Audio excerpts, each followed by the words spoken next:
Kunja Bihari.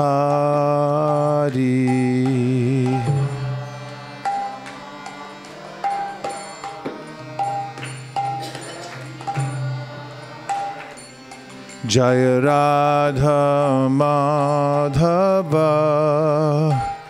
Kunja Bihari.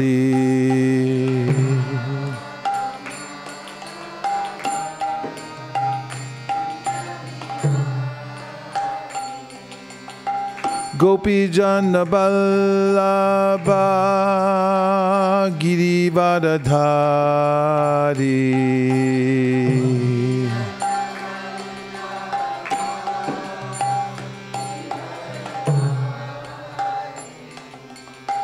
Gopi Jana Vallabha Girivardhari.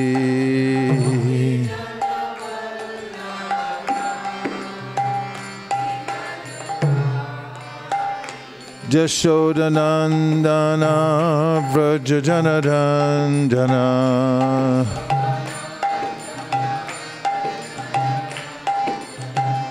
Jashodanandana Vrajajanarandana.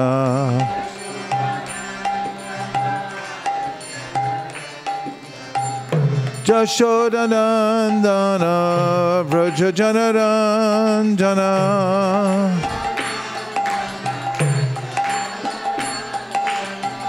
Jashodanandana Vrajajanarandana.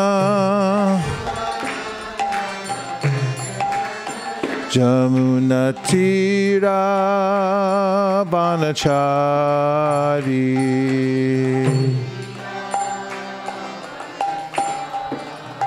Jamunatira Vanachari.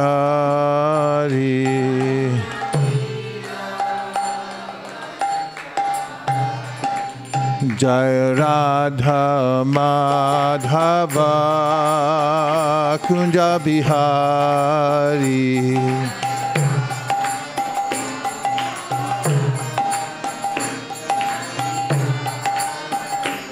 Jaya Radha Madhava Kunja Bihari.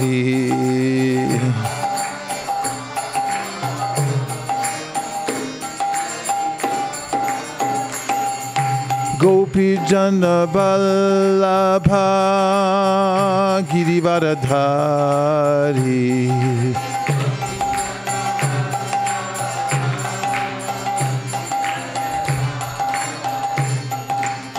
Gopi Jana Vallabha Girivardhari.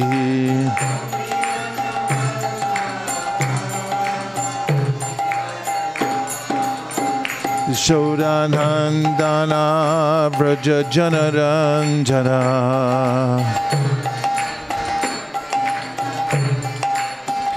Yashodanandana Vrajajanarandana.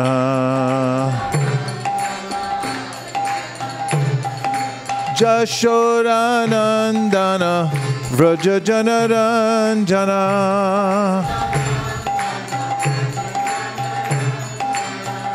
Yashodanandana Vrajajanarandana. Jamunatira Vanachari.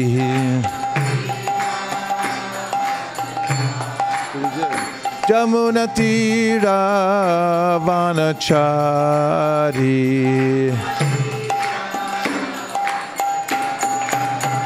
Jaya Radha Madhava Kunja Bihari.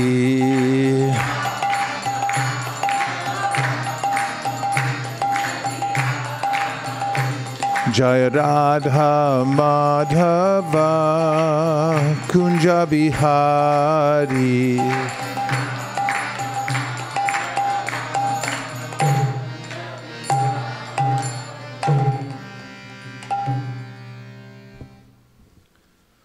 Om Namo Bhagavate Vasudevaya.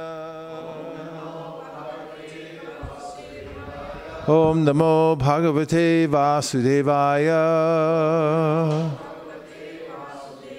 Om Namo Bhagavate Vasudevaya.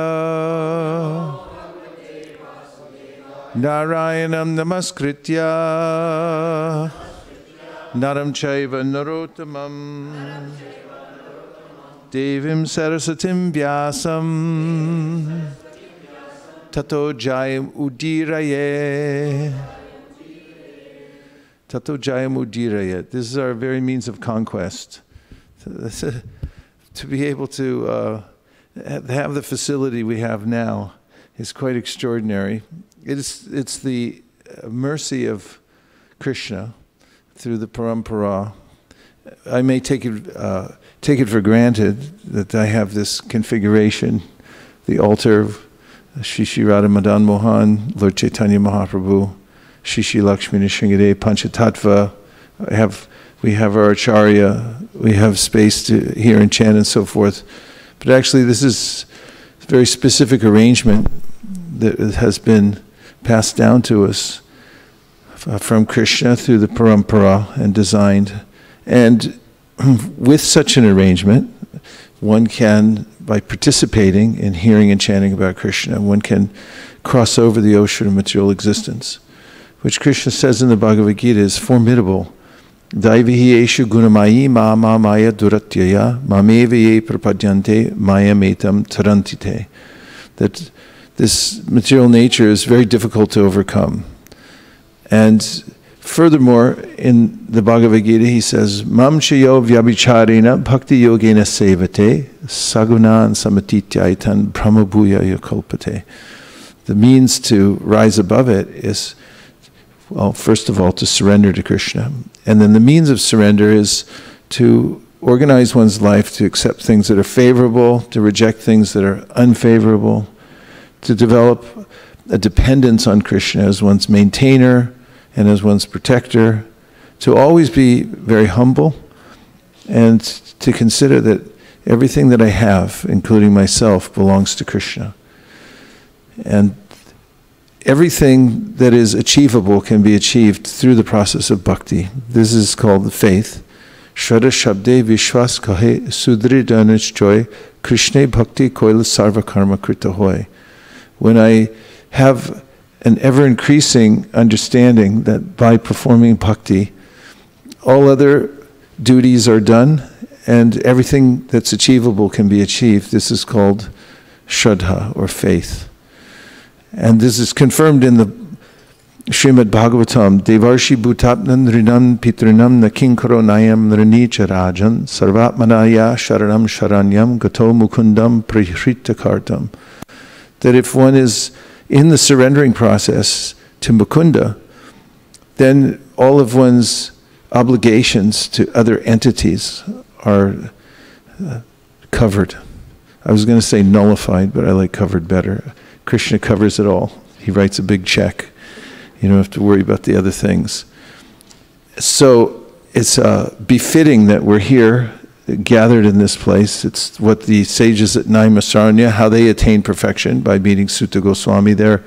It's how the sages who sat to hear Shukadev Goswami, even though he was a 16-year-old, and many of them were hundreds of years old, and great venerable sages sat to hear the Bhagavatam out of reverence, because tato jayam udirayat, it's the very means of conquest. And those of you here at ISV and elsewhere who are tuned in from around the world, who are regularly reading Srimad Bhagavatam, know that Srimad Bhagavatam is the answer to all questions. It answers all questions, and it also does so in a way that is uncanny. It addresses all the psychological conditions of a human being and shows how to overcome the obstacles created by those psychological conditions, which are a result of one's interactions with the three modes of material nature, and to come to full faith in Krishna, which is not an easy thing to do when the living entity is ensconced in the material energy, how to pull them out. In fact, I was just discussing, even last night, with some devotees who are taking care of other devotees, which is a worthy occupation that we were remembering how Srila Bhaktisiddhanta Saraswati Thakur said that I hope that all my disciples are prepared to give at least 200 gallons of blood to save even one person from the mire of material existence. And so we should consider that leaving the material nature is formidable. It's not something that can be done as a hobby. One has to invest one's life and soul. As Prabhupada says, in the light of the Bhagavat, going back to God, it is not a plaything.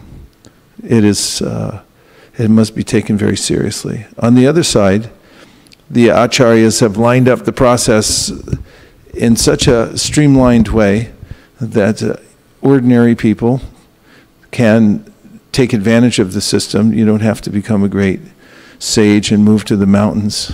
You don't have to move to Mount Diablo and camp out in a cave. They're probably all closed now because of the government shutdown anyway. But anyway, in any case, anybody living in Silicon Valley and working at the same time can achieve perfection because of the potency of the Supreme Personality of Godhead coming down through his pure devotees. As mentioned, Bhagavatam, to confirm my point, Kiratu hunandra pulinda pulkasha abhirashumba yavana kasadaya yene chapapa yadapashraya shraya shudyanti tasmai pravavishnive namaha. Shukadev Goswami says that he names categories of people who are below ordinary. They're not considered ordinary because they're outside the varnashram system. They're unregulated and do crazy stuff. But even they, he says, through this process of the Bhagavat process, can be fully liberated and come to the perfectional stage of life. So, congratulations for coming here today to this sacred place and for joining us online from places around the world.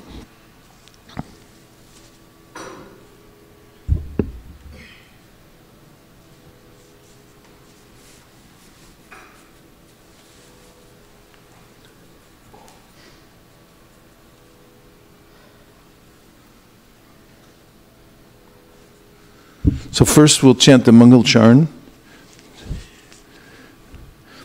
Om Jnana Timirandasya, I'll start lowered. Om Jnana Timirandasya Jnananjana Shalakaya Chakshurun Militam Dena Tasmai Shri Gurave Namaha.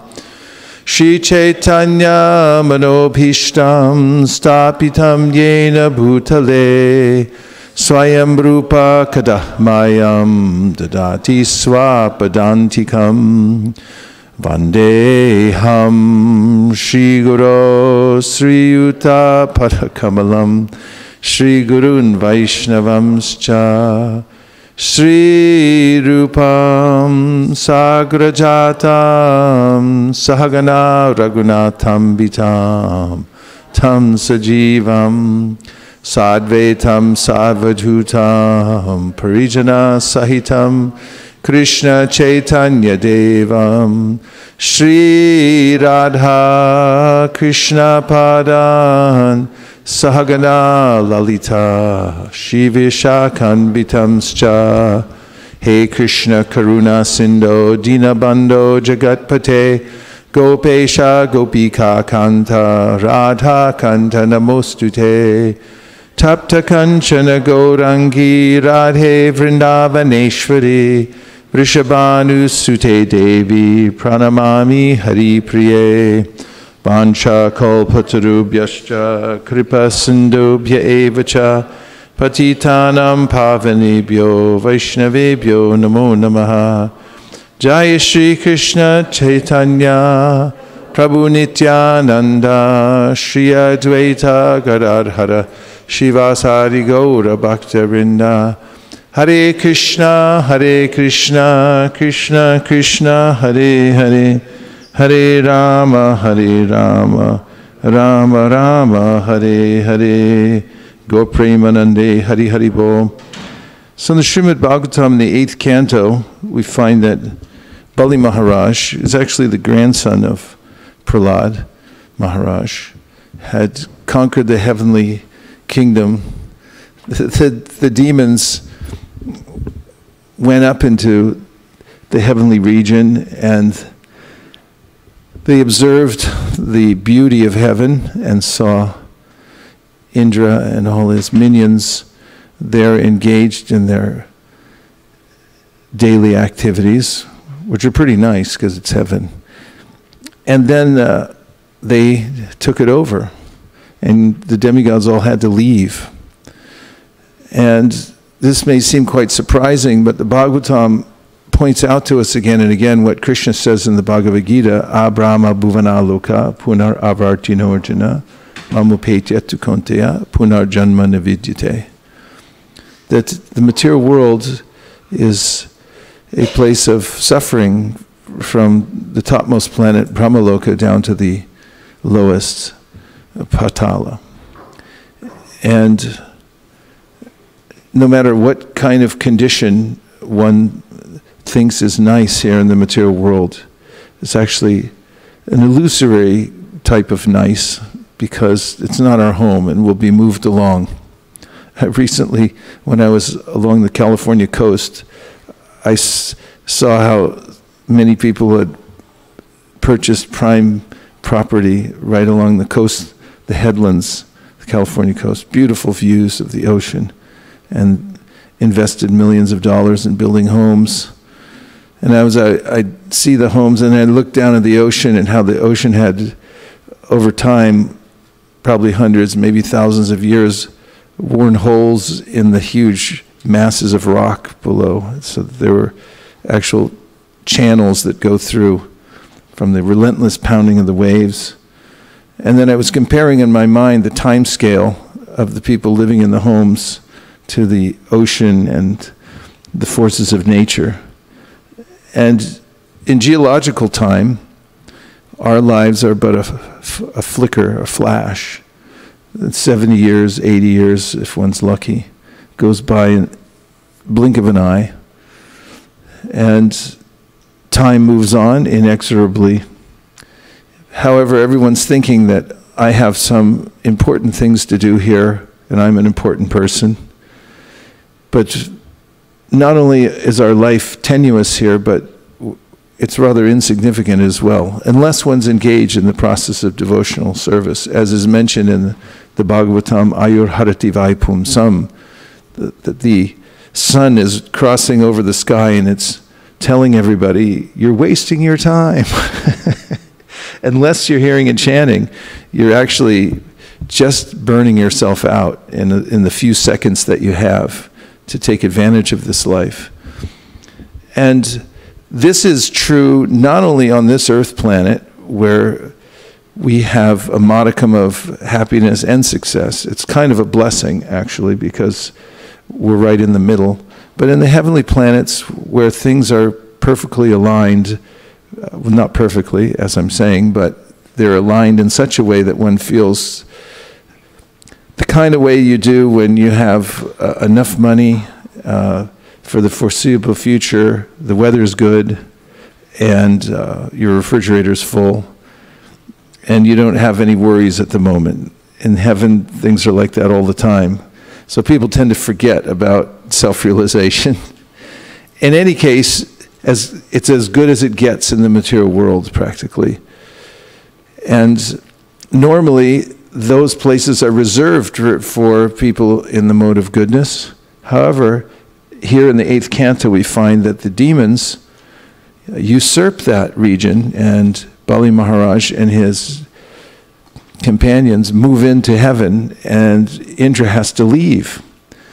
One of the great lessons we find from this section of the Bhagavatam is that there's a certain ordered way that the universe works. One of them is that in order to keep your position here, you have to work really hard. Evidence, when the demons move into heaven, the Brahmins, headed by Shukracharya, his spiritual master, advised him that he must perform at least 100 Ashvamedha yagyas. That's very expensive. It's not like the kind of yagyas we do here, you know, with the a couple of spoonfuls of ghee. They have to spend a lot of money and time and energy and so forth. And it's a big deal. So the reason they had to do there is to keep their frequent flyer status. As everyone knows who flies, it's something you have to keep up on, otherwise they forget about you really quickly. On the airlines, you have to fly a certain amount of miles so that you can walk on the little plastic red carpet and say, okay, you go here and everybody else wait your turn. So the demigods, when they first got to heaven, started doing, demons started doing yagyas. Why? Because in order to stay there, they had to pay the rent. They had to have enough sukriti to stay up there. So that's one thing about the material world that's constantly nagging us, is maintaining our status, whatever it may be. And the moment you take your eye off your status and you just let things go to default mode, everything starts to degrade through the process of entropy. That happens on a psychic level, it happens on a physical level, and this is troublesome. The material world drags us down. So the Bhagavatam's saying that this isn't our natural environment. And just see, even if you make it to a beautiful place where everything looks to be trouble-free and convenient, you won't be able to keep it. So don't try so hard for that. Narada Muni says, tasyaiva heta tasyaiva heto prayate takovido nalabhyate yad brahmatam upariyata talabhyate dukkhavaranyata sukham sarvatra kalena sarvatra kabhira ramasa, which means that he said, don't invest your time in trying to find a convenient, nice situation in the material world, because it won't happen. As over time it'll be eroded and taken away from you, and we don't like that as living entities because we're eternal. And he says, however, do take your time to secure your position spiritually. Do purely spiritual practices in order to establish yourself in the plane of nishta. You have a standing in the spiritual world. You have a portfolio to show, a spiritual portfolio. You have a spiritual reputation. You have a spiritual integrity inside yourself, because you know that you've struggled and you've overcome the various obstacles that have faced you, and you've taken shelter of the scripture and the association, and therefore you've come to the point of nishta, or platform where you can stand on your own 2 feet. So do try for that, with great enthusiasm. So that's one lesson that we get from this chapter. The other is that anything can happen in the material world. It's really surprising to the demigods that all of a sudden the demons show up. Like, knock, knock, knock, get out. And they have the power to do it. And we find this politically. People think we got everything secured, and then there's some upheaval. All over the world now, there are ways in which people are commenting about how various extreme religious and political ideologists are taking over posts that were before reserved for people who were more progressive and so forth. But this upheaval is always going on in the material world. This is one of the points the Bhagavatam makes. Don't think that you can find equilibrium here and it'll just rest. It won't, because the modes are always competing for supremacy. And we heard in the 7th canto how Hiranyakashipu took over everything. And it's pointed out in the Bhagavatam, in the 7th canto, that this can happen. It doesn't matter where you put your house. Somebody else is going to move in and wreck your whole program sooner or later, or a flood will come, whatever. But Hiranyakashipu took over even the heavenly planets, even the positions of the demigods and so forth. So this is the way the material world moves. So don't try to get comfortable here, because the modes can shift, and they pervade the whole material world. And how did the demigods lose their position, and how did the demons become so strong? This is another very interesting point. The answer is through improper alignment and through proper alignment. The demigods we find in the Bhagavatam, lose their power because they weren't properly aligned with their spiritual master, Brihaspati. Indra is sitting in his assembly, and he's starting to get used to being worshipped by everybody. They're singing his praises, people are fanning him, giving him gifts, bringing him nice drinks, and then his spiritual master walks in, and Indra thinks, well, I bowed to him last time, so this time, I'll just pass on it. Besides, these people are worshipping me now.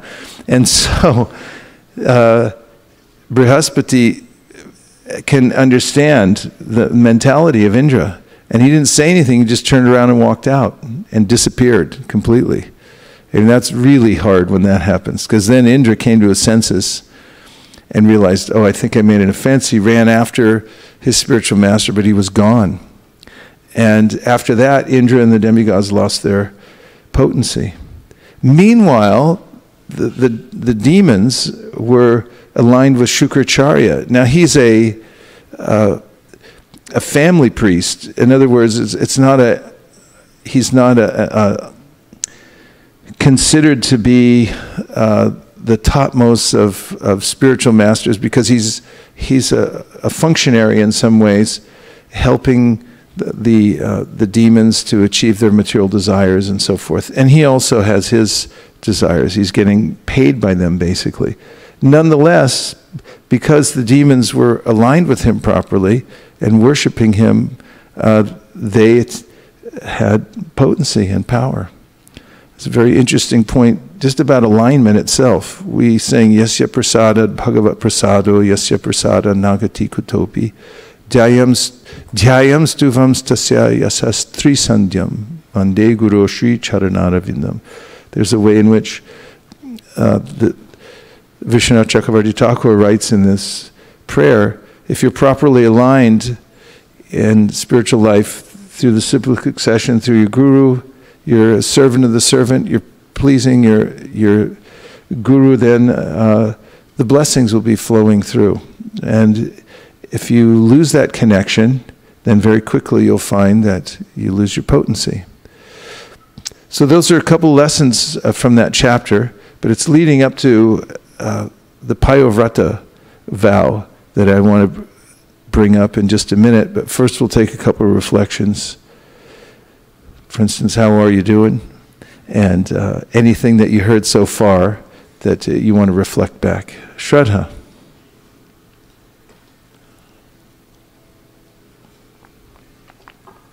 Yellow mic, please. Thank you.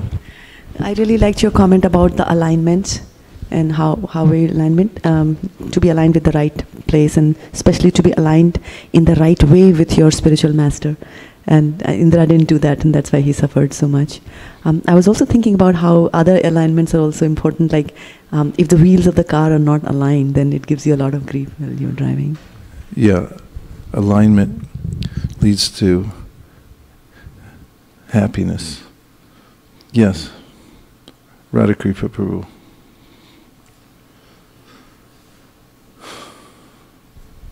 Guru Maharaj, on the alignment, I was just thinking that one always started developing their own ideology as one grows with the maturity and thinks maybe this is the proper alignment. As one takes shelter, I think it is very critical to ensure that, as you mentioned, that blessings will only flow if you are properly aligned with your spiritual master. And these examples also tells you that even Indra was, as such an exalted position, is so close to Vishnu's mercy, but as he started not aligning, he could lose that. And what can happen to those who are living in this material world, who has like no intelligence at all? So yes, and Chaitanya Mahaprabhu when speaking to Prakashananda Saraswati, says that I, before my spiritual master, am a fool, murka. Although Chaitanya Mahaprabhu is the Supreme Personality of Godhead, and even if you look at him as in the context of him being a person who was born in Navadvip and so forth, even if you took him as an ordinary person, he was extraordinary in all ways, as the greatest of all scholars, defeated the Digvijay Pandit and so forth. But when he came before Srila Ishvara Puri, he claimed himself to be a fool and was open for instruction. Similarly, Rupa and Sanatan Goswami, who could write poetry backwards and forwards and knew many, many languages, were the most intelligent of their time. When they came before Chaitanya Mahaprabhu, said that we're so foolish that we actually think we know something. We don't know anything, please tell us. And this is one of the ways in which Krishna describes in the 13th chapter of the Bhagavad Gita, one opens oneself for perfect alignment in knowledge, amanitvam adambitvam, that one considers oneself to be empty and ready to be filled up through instruction through the disciplic succession, not coming with any extra ideas of one's own, but ready to submit to the higher authority. One should use one's doubting process to come to the point of accepting that there is a supreme authority, and one should investigate very carefully. It's not something that is done sentimentally, but one should use one's intelligence to understand the fact that there is axiomatic truth. And if there is a Supreme Personality of Godhead, and He's benevolent, He'll want us to know about Him, and therefore He'll make a channel available so that we can know Him.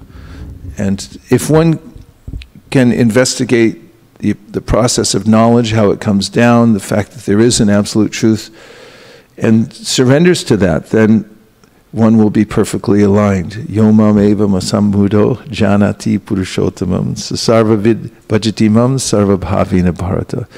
And when one comes to the conclusion that Krishna is the Supreme Personality of Godhead and takes shelter there, then one becomes perfectly situated in knowledge. What are the things? Yes, Amit Prabhu.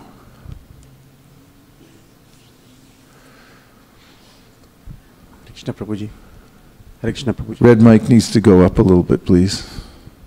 Go ahead, try it again. Hare Krishna Prabhuji. So I think the way you started, Prabhuji, that there is no equilibrium. So material modes are always contesting to kind of tip the balance, and to survive that contest. I think the key point is staying properly aligned. And there is something that you said in Wednesday's class that's still lingering in my head, is that, how do you, if you are working to project yourself versus pleasing Krishna, you will always get into the entanglement of the material modes. And so it was said in the context of the cooperation, but again, if we think from a context of properly aligned, so the alignment is we are not trying to work to project ourselves, whatever be the circumstances are, but we are trying to work to please please Krishna, or the representative of Krishna, which is the spiritual master. That keeps you properly aligned, and then you can survive this contest between the material modes to maintain the equilibrium. If not maintain, at least stay away from the impact of changes of equilibrium. That's something I thought was very important for me. Yes, it is. One of the points of surrender is this sense of doing selfless service. I'm not doing it for my own aggrandizement, but I'm doing it because that's my position. When Prahlad Maharaj was offered many benedictions by Lord Nrsingadev, he said, I'm not a merchant, I'm not a vanik. Please don't ask me to take something, because I didn't serve you because I want something in return. I'm your servant, you're my master. That's eternal, that's our position, so I just serve you. And this is the basic standard of pure devotional service, that one must do selfless service in order to be perfectly aligned. Savai pumsam paro dharmo yato bhakti radhok saje ahai tukiya pratiyata yayatma suprasidati. There's no other way to be happy except for giving up one's personal motivations and serving. So even if one is doing devotional service but has some personal motivation, one may not feel satisfied. What are the things? Kishore Sham, welcome. You get the driving the longest distance award. It's a beautiful drive at 5 in the morning. I think it's a really profound point that you mentioned pretty quickly in passing, but the live-in entity's dislike for entropy is being evidence for our eternal nature. I've kind of been, I didn't get much past there. I was really thinking of pondering that particular point. It's a point Prabhupada brings up in the second canto of the Bhagavatam when he talks about frustration. And he said this is evidence of the soul's eternality. Otherwise, if we were the same as material nature, what would we be frustrated with? But because the ends never quite meet here in the material world, no matter what you do, it's kind of like, hey, come on. And what to speak of the impermanence factor, which is constantly vexing us. This is proof that the soul, which is witnessing all these things, is a superior entity and is eternal. So this is an impetus for us to remember that we're not part of the material world also, he says in that purport in the Bhagavatam. When you're contemplating self-realization, he says a process that can be done by even an ordinary person. And looking inside, you should notice your frustration and realize that that's because you don't belong here. That's good news. It's actually only because I expect to be happy that I feel frustrated. If I'm not expecting it, and I take Krishna's words as they are, that there's no happy place in the material world, then I won't be so disappointed at all. Because, hey, after all, it is what it is. If I invest myself in it and think, no, if I just adjusted a little bit more, and actually Krishna didn't really mean that, it means it for some people, not for me, then I'll constantly be struggling with the material nature. If you don't have anything, you don't have anything to lose, right? Yes, Prabhu. Hare Krishna, Prabhu. One reflection came from my mind from Ramayana, and regarding this alignment and non-alignment. So, jahan sumati saha sampati nana, jahan vipati jahan kumati wahan vipati nidhana, means that when Ravana is not listening to Vibhishan, it's like a non-aligned, so he lost the battle. And even Ram is that where there is a monkeys and reach, everybody is aligned, so he won the battle. So it's alignment and non-alignment. One of the things that came in my mind. Yep. So this is the formula for success. If you align yourself with Krishna through the disciplic succession, then you'll be successful. Hare Krishna. The same alignment point. Where you said that when Indra was disrespectful, he lost the potency. So it's a big lesson to all of us not to take our spiritual master for granted. Just because we think we are doing good, we have to realize that it's the potency of the spiritual master and ultimately Krishna that has empowered to do what we are doing. And we need to always keep that in mind, that never take it for granted, what we have today. That's an important lesson for me. Yeah, and in one of the verses of the Chaitanya Charitamrita, in which Chaitanya Mahaprabhu warns against what he calls a hatimata, or a mad elephant offense. He describes how upadevi chinditatra, I can't remember the Bengali right now, that when a mad elephant gets into your garden, he or she will ruin it, and very easily. So in a similar way, if one offends a Vaishnav, then one can ruin one's devotional progress. And Prabhupada talks in the purport about how disobeying the orders of the spiritual master is an offense. So this means coming out of alignment. One begins to drift away and think it's not important, or develop an attitude of laxity and so forth. And this can cause a misalignment and havoc, actually.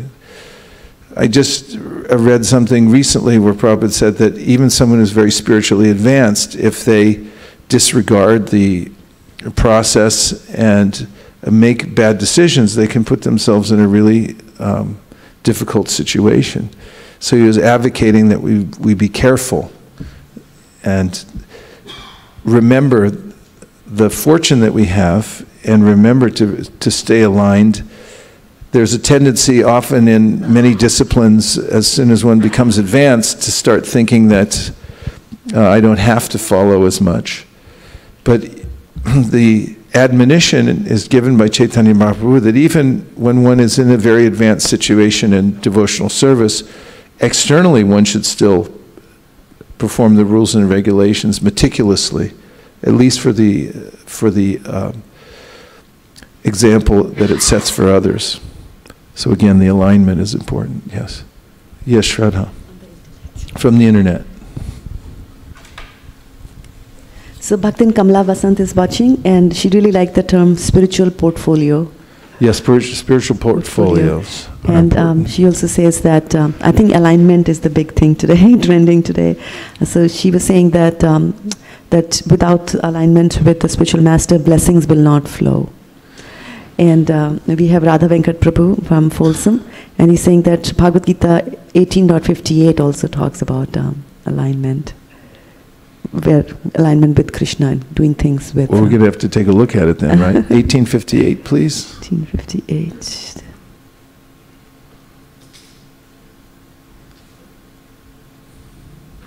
Yes, and the spiritual portfolio, we also talked in one discussion we had about a spiritual resume. When you're developing your resume, normally you look at it carefully. What are your references? And I don't know what's in a resume. I've never made one, to be honest with you. But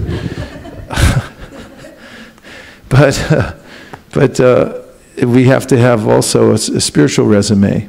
What do we present when we're applying for a permanent position in devotional service? It's like, well, who have you worked for so far? Even when you're getting ready for college, you need references, right? You have to have reference letters, and you have to show that you've kind of gone out of your way to be part of different clubs and done service and things like that. So similarly, it's part of our portfolio. It actually makes a difference. This is mentioned in the Sri Upanishad, right?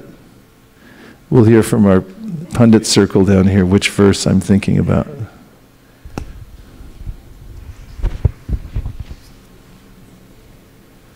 Consult amongst yourselves.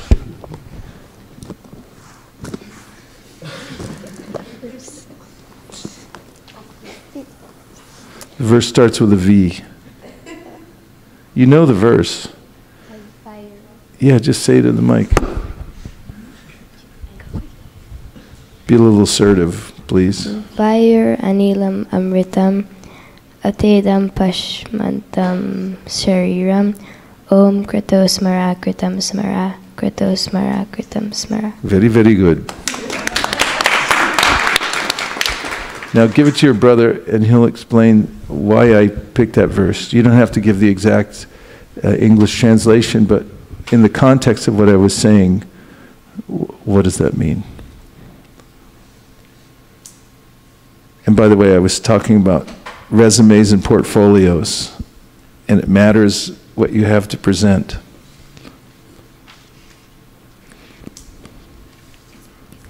Let this temporary body be burned to ashes, and let the air of life be merged with the totality of air. Now, O my Lord, please remember what?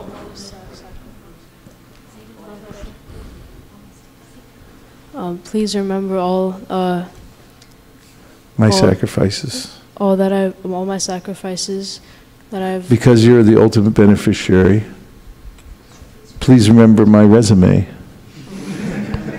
Please remember all I've done for you. Of course, Prabhupada writes in the purport, you don't have to remind Krishna, he already knows what you've done. But is that some kind of evidence for the context of having a resume? Right? Agreement? Consensus? Thank you. Okay. Shraddha?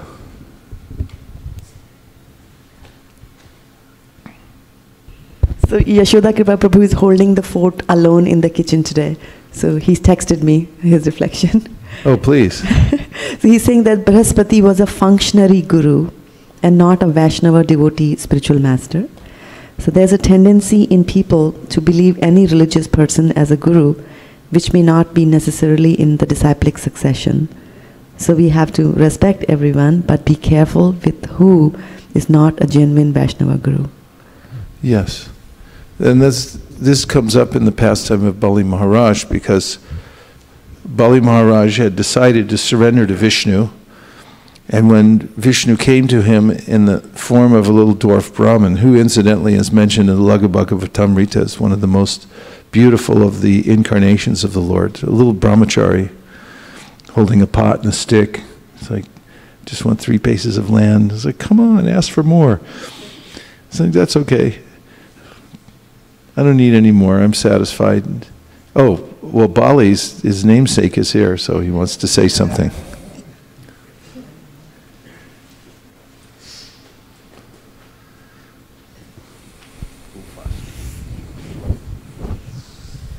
I think in alignment there are 2 instances based on the scripture. One is when Baladev Vidyabhushan started writing Govinda Bhashya. It was also 3 things he took in consideration. The first one is receiving the mercy of God, which is Govinda, receiving the mercy of the Guru, and receiving the mercy of the Vaishnavas community. Because 3 combined together, then only he confirmed the flower failed, and then he confirmed that this is what Vaishnavas, Gurus and Krishna, 3 of them wants complete alignment. And the second instance also, similar to how the Shastra is important, when Vallabhacharya, when he petitions to Sri Chaitanya Mahaprabhu about some of his scriptures, and it is not in conjunction with Sridhar Swami, then Chaitanya Mahaprabhu gave very heavy statement. Sridhara Janamani, Vaishyatarmani. Means whoever doesn't consider Sridhar as my authority, I consider him a prostitute. Means such a heavy statement. So one must be aligned with the Guru Parampara, aligned with the previous Acharyas. That is important. Thank you for giving such excellent examples to emphasize that. And when Bali Maharaj saw Vamandev, he wanted to surrender, but Shukracharya advised him not to. In fact, Bali had promised to give the 3 paces of land.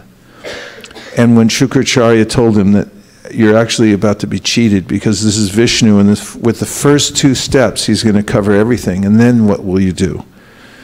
And even knowing that, Bali said, well, if it's Vishnu, I should give it, and also nobody in my family has ever lied or taken back charity, so I should do it.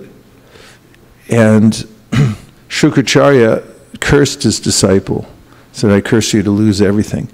But he was actually angry at him, and the reason was because there was something in it for him. In other words, how is Shukracharya going to get dakshina if his star disciple was now a Vaishnava and under, siege, and everything was taken from him? So Prabhupada points this out, that this is not the right mentality, not proper alignment with the duty of being a spiritual master. The duty of the spiritual master is to advise everyone to surrender to Krishna. As Krishna says himself in the Bhagavad Gita, Sarva Dharman Parityaja. So it's easy enough to get out of alignment by presenting the wrong value. Even if one's in the post of a spiritual master, one has to represent Krishna properly. So this verse was recommended to us by Radhakrishna Prabhu? Oh, Radha Venkat, okay. And here it is, Matchita sarvadurgani mat prasada tarishyasi atat chetvam hankarang nashokshyasi vinangsyasi. And the translation is, if you become conscious of me, you will pass over all the obstacles of conditioned life by my grace. If, however, you do not work in such consciousness, but act through false ego, not hearing me, you will be lost. Purport. A person in full Krishna consciousness is not unduly anxious about executing the duties of his existence. Not unduly anxious. The foolish cannot understand this great freedom from all anxiety. For one who acts in Krishna consciousness, Lord Krishna becomes the most intimate friend. He always looks after his friend's comfort, and he gives himself to his friend, who is so devotedly engaged working 24 hours a day to please the Lord. Therefore, no one should be carried away by the false ego of the bodily concept of life. One should not falsely think himself independent of the laws of material nature or free to act. He is already under strict material laws.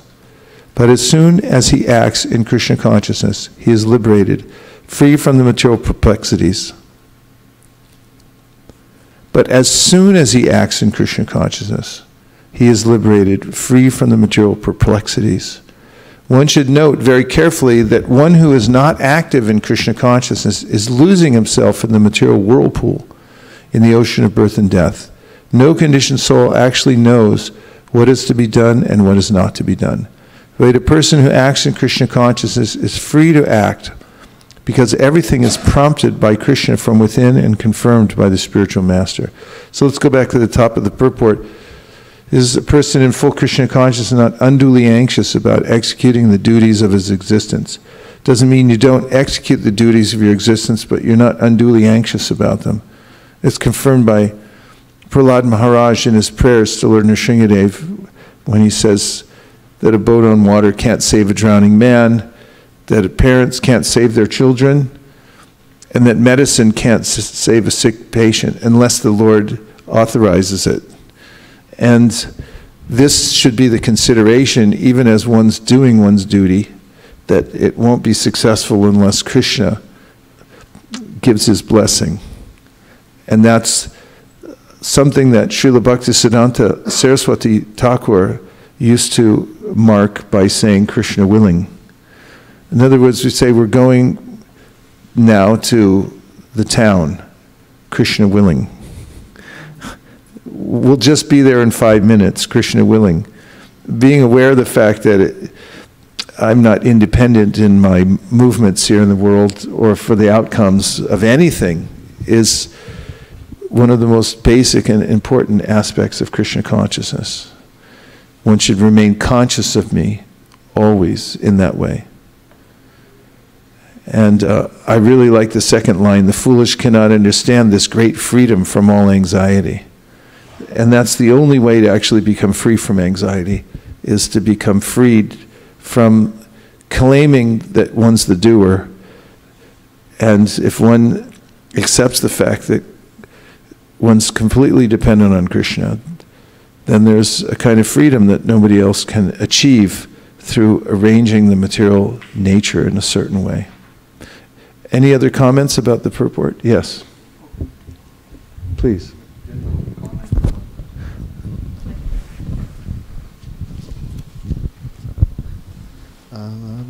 I have a comment about just what we heard today. We heard Tato Jayam Udiryet means is the means of conquest. So that was kind of a revelation that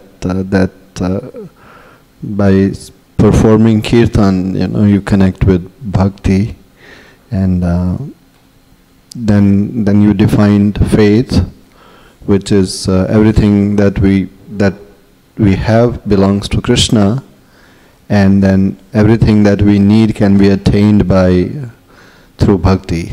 So that kind of sums it up. I have a question.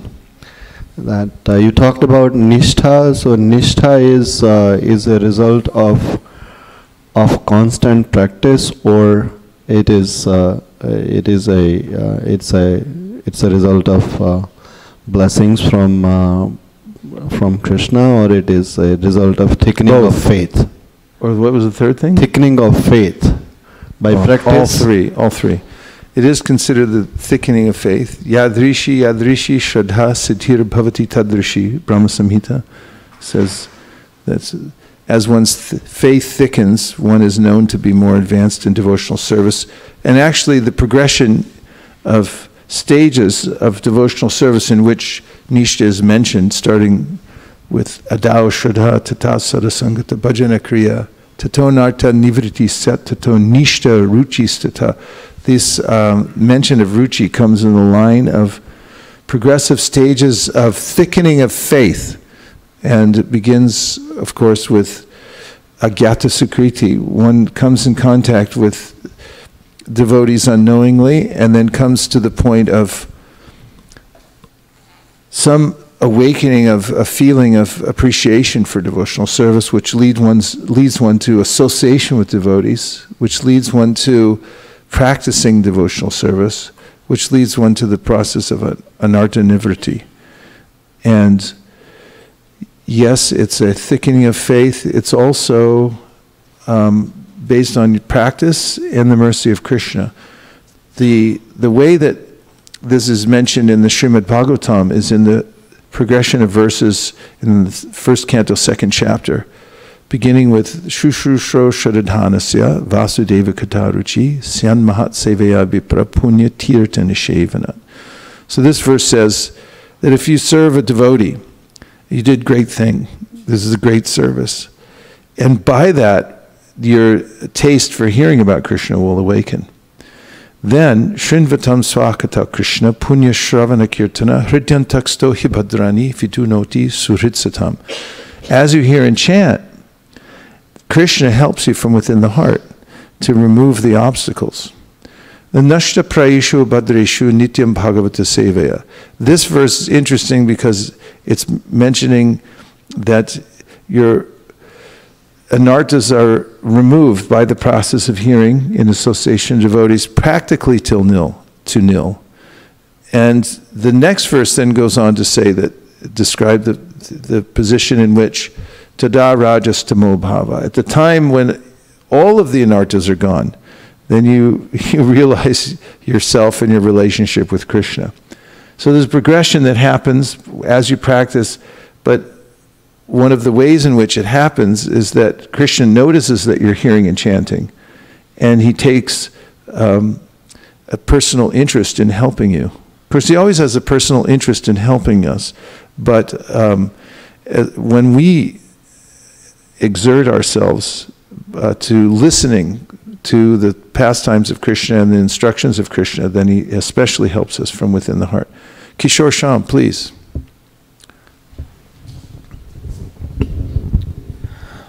I'm glad you mentioned that verse from Bhakti Rasamrita Sindhu that starts with Shraddha all the way up to Prema.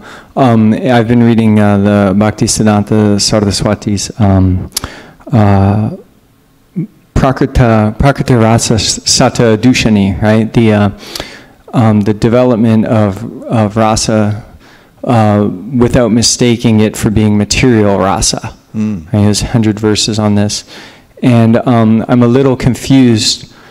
There seems to be almost a very clear. I'm confused about how porous is the divide between anartha nivriti to nishta to ruchi. Does one have to completely have anartha nivriti before one gets nishta and ruchi? Would it be bragging if one were to say that one has experienced ruchi without having complete anartha and nivriti? I guess is my question. How complete is the process? It's reasonable, and it's mentioned in the Bhakti Rasamrita Sindhu that sometimes these, and also in the Madhurya Kadambini, that sometimes one experiences samples of these things prematurely. Even in the Nectar Devotion, you'll notice in the section that Prabhupada mentions about attachment to pure devotees. If one gets association with a pure devotee, one can, through the moonshine that comes from the heart, the shining moon of the heart, of prema, of the heart of a pure devotee, one can start experiencing some advanced symptoms oneself. And there's also the case given for Narada Muni. And we notice in the first canto that Narada, although he wasn't qualified, had an extraordinary experience where he got a very strong dose of ruchi in association with Krishna, and then he lost it. And then Krishna spoke to him and in an unembodied voice and said, there, little sample, but you're not ready yet.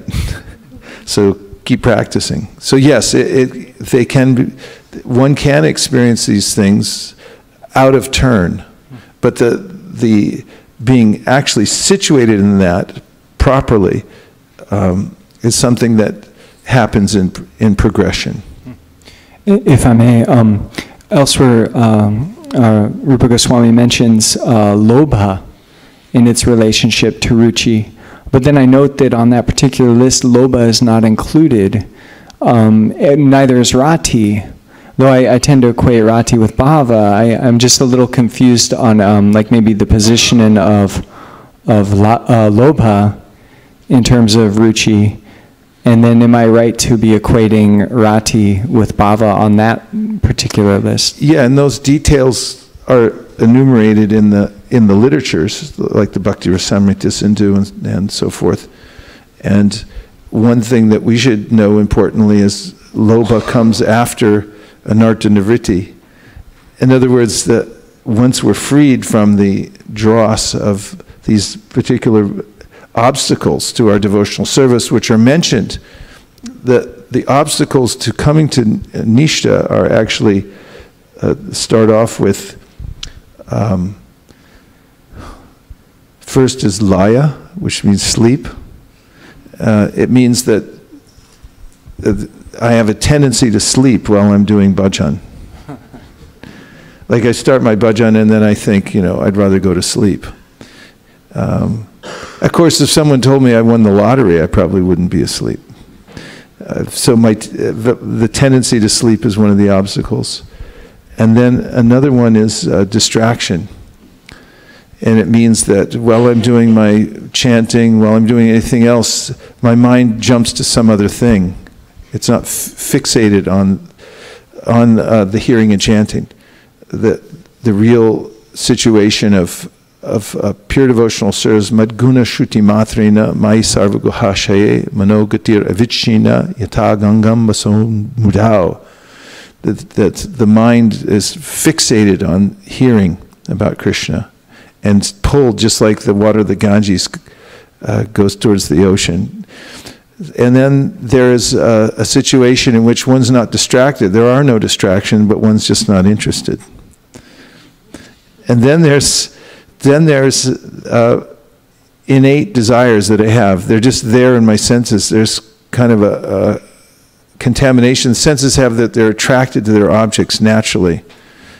And then there's certain qualities like lust, anger, and so forth that still reside within the heart. And these are mentioned as the great obstacles to attaining Nishtha. But by the practice of devotional service and Krishna's help, when one goes through the great exercise of anartha nivritti, then one comes to Nishtha.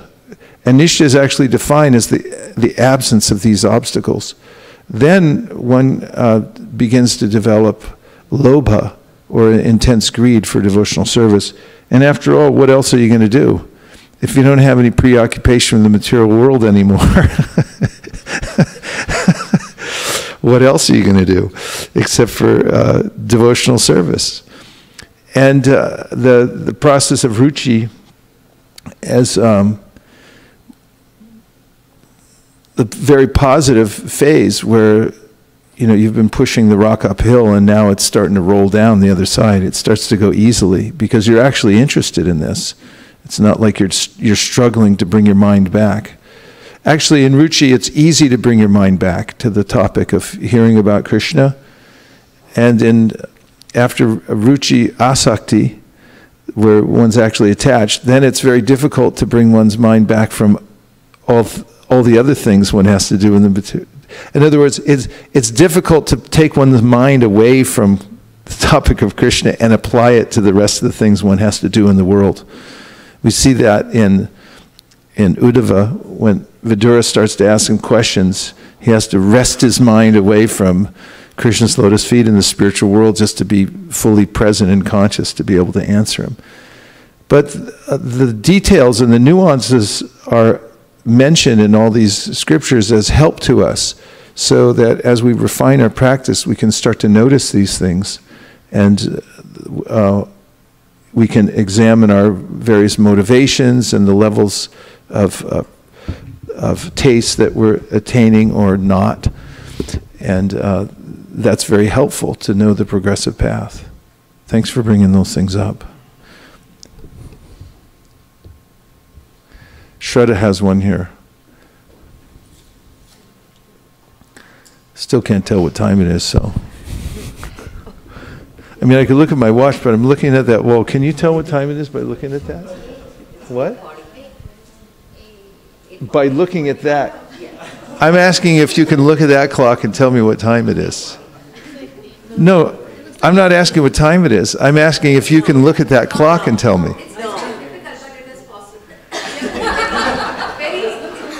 I really can't tell.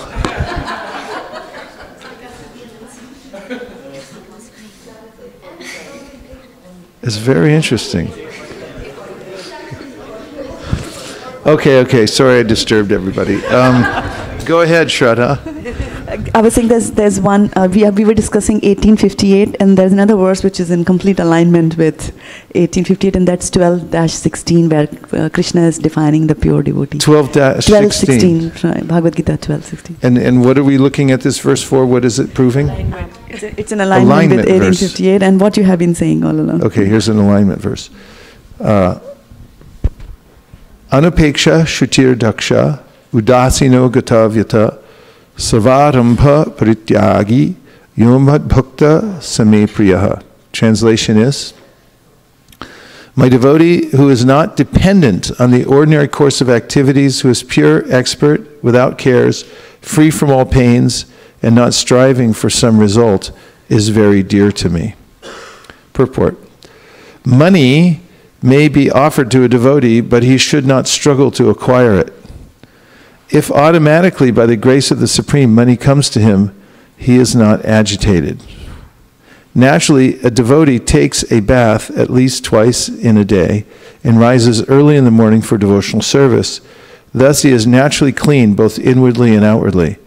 A devotee is always expert because he fully knows the essence of all activities of life, and he is convinced of the authoritative scriptures. A devotee never takes the part of a particular party. Therefore, he is carefree. He is never pained because he is free from all designations. He knows that his body is a designation, so if there are some bodily pains, he is free. The pure devotee does not endeavor for anything which is against the principles of devotional service. For example, constructing a big building requires great energy, and a devotee does not take to such a business if it does not benefit him by advancing his devotional service. He may construct a temple for the Lord, and for that he may take all kinds of anxiety, but he does not construct a big house for his personal relations. Up to the top again, would you mind? Money is maybe offered to devotee, but he should not struggle to acquire it. It's just going back to Narada Muni's verse, where he says that things naturally come according to one's previous karma. And I just recently, I have a nephew, I think he's 49 years old, and he's intelligent, but he's really simple.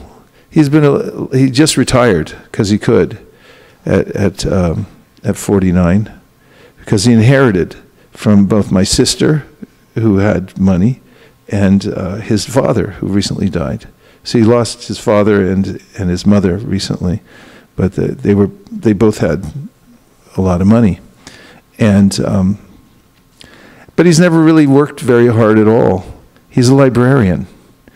And like I say, he's a simple person that really has never exerted himself very much, except for he's done his duty. He went to school, got a degree, and became a librarian. In an obscure part of a college library, he worked in the drama section. He knew all about drama, and the drama students would come in. He'd know which play was where. I mean, and he never really worried for money very much at all. And then he just suddenly became the wealthiest person in our family. Without thinking about it much. And I was just noticing that because I saw him recently and I was thinking like, that's interesting. It's like he never really tried. Others tried and they really didn't get very far, but he didn't do anything. And he's just a simple librarian who's now retired and doesn't live ostentatiously either. It's kind of still a simple lifestyle. Doesn't even have a car. But things come and they go. So devotees also, they realize this principle, and devotees consider themselves, just like Prabhupada would give the example, if you're a teller at a bank, all kinds of money comes in and all kinds of money goes out.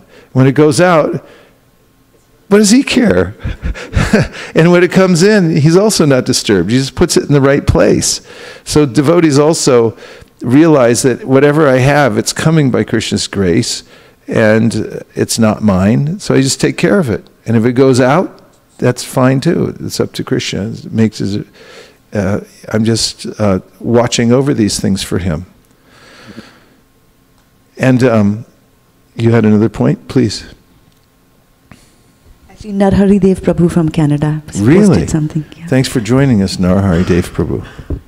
He says that it's kind of interesting how much one must do to actually maintain your position in the material world.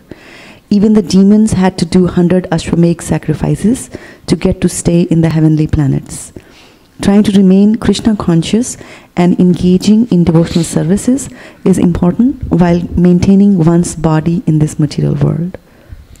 Prabhupada points out, thank you for that point. He points out even more specifically this dichotomy. That is that it's really hard work to go to hell. And it's relatively easy to go back to Godhead. And he explains that in order to go to hell, you have to build roads, you have to maintain big buildings, you have to maintain slaughterhouses, a big stock exchange program. If you look at all the implements of the material civilization, they're very complicated. And bhakti, on the other hand, is simple, because Krishna says, offer me a leaf, a flower, fruit, or water. It's the sentiment that he accepts.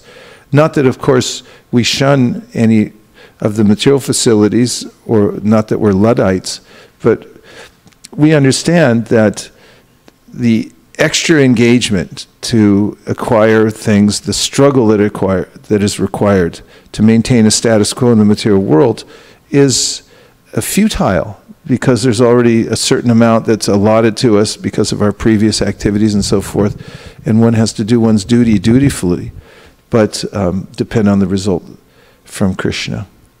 And if you want to go to hell, you really got to work at it. It's very hard work. Yes, Hansapriya. Actually, in bhakti also is so easy until you get to the point getting a direction from the right person. Because I was listening Prabhupada's tape when I was laid off and I had already some financial obligations, and I hear Prabhupada said, I was filling out the job application, and I hear Prabhupada said that you're like a prisoner. It's the warden's responsibility where you're going to get your cell, bed, and the food. So I just went straight to Krishna Balaram, and I said, it's your responsibility how I'm going to get the job. And at that moment of relief that I felt was so much better than even getting a job.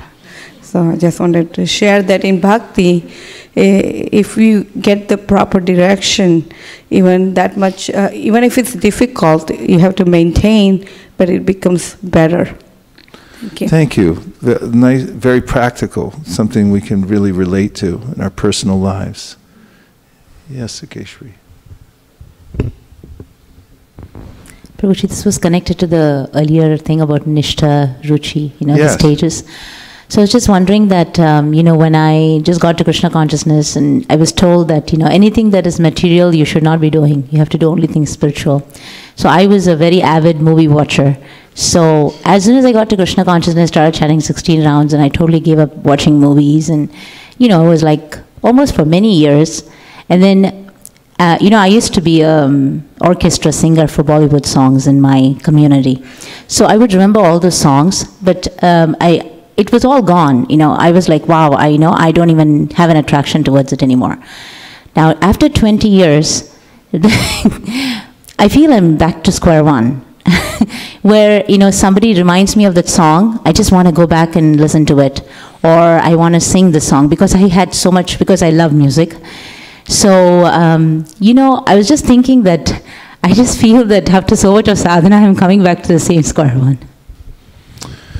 Yeah, we might feel like that sometimes, square one, but there is no square one, because as one invests oneself in devotional service, whether we know or know not, there's a reservoir of experience, spiritual experience we have within us.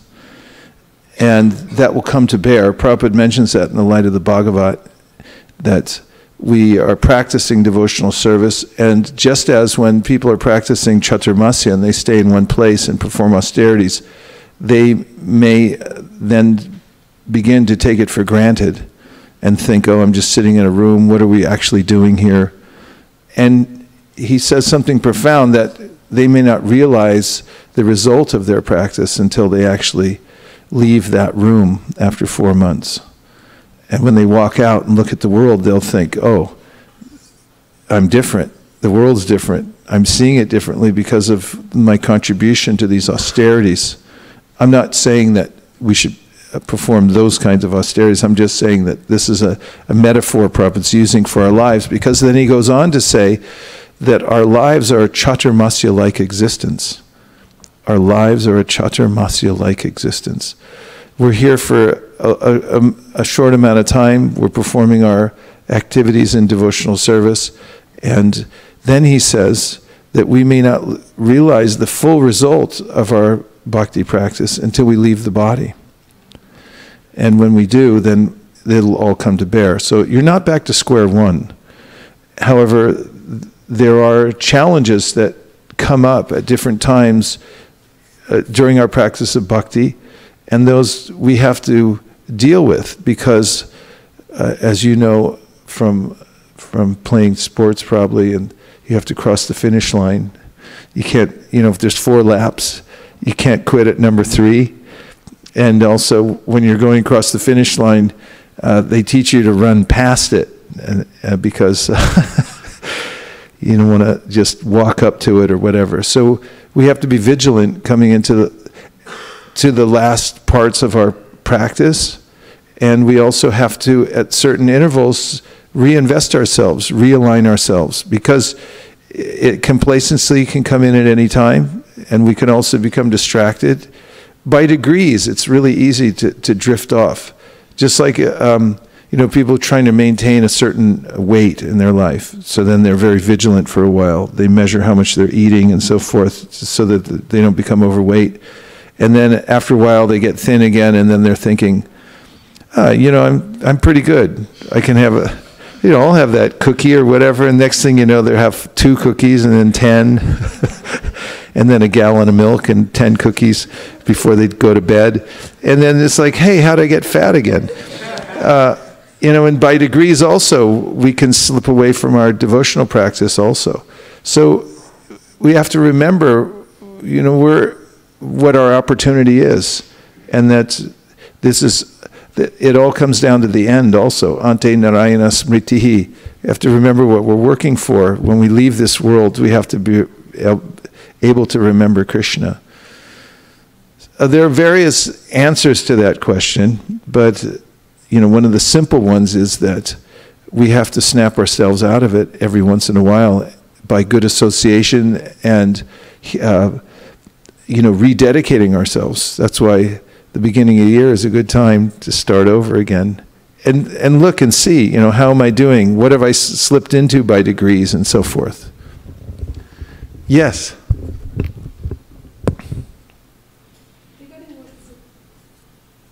Regarding what Sukeshwari said, Prabhu, I remember what you said in the other class, like you may feel like you're at the bottom of the hill all the time, but you're climbing a different hill because there are layers. Yeah. So, and I also remember what Hanumat Preshak Swami says, that the same tests will come again and again. It's like a spiralizer.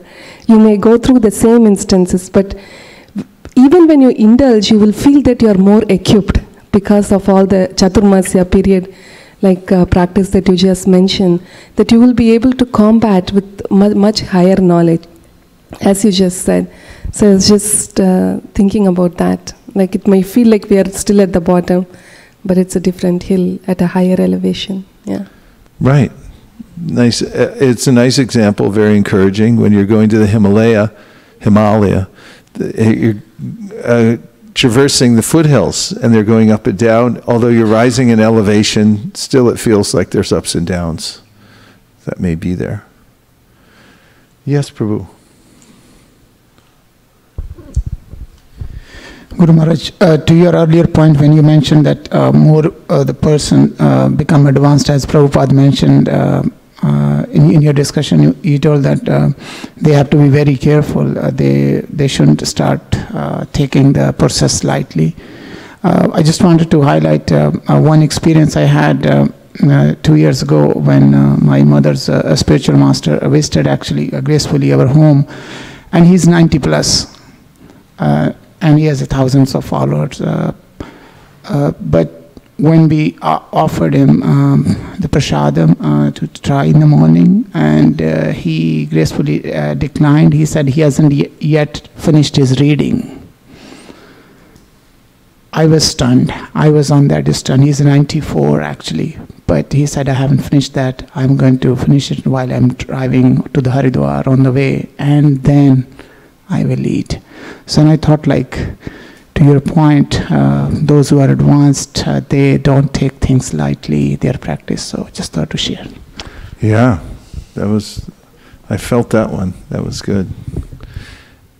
Haridas Thakur also, when he became infirm, and Chaitanya Mahaprabhu told him, you have nothing to prove.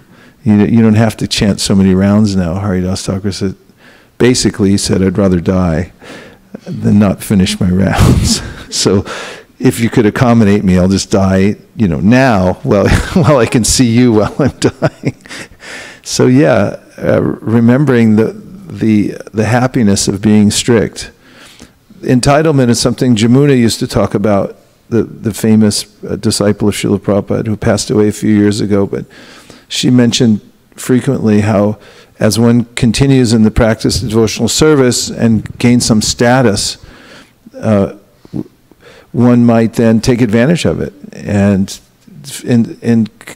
consider oneself entitled.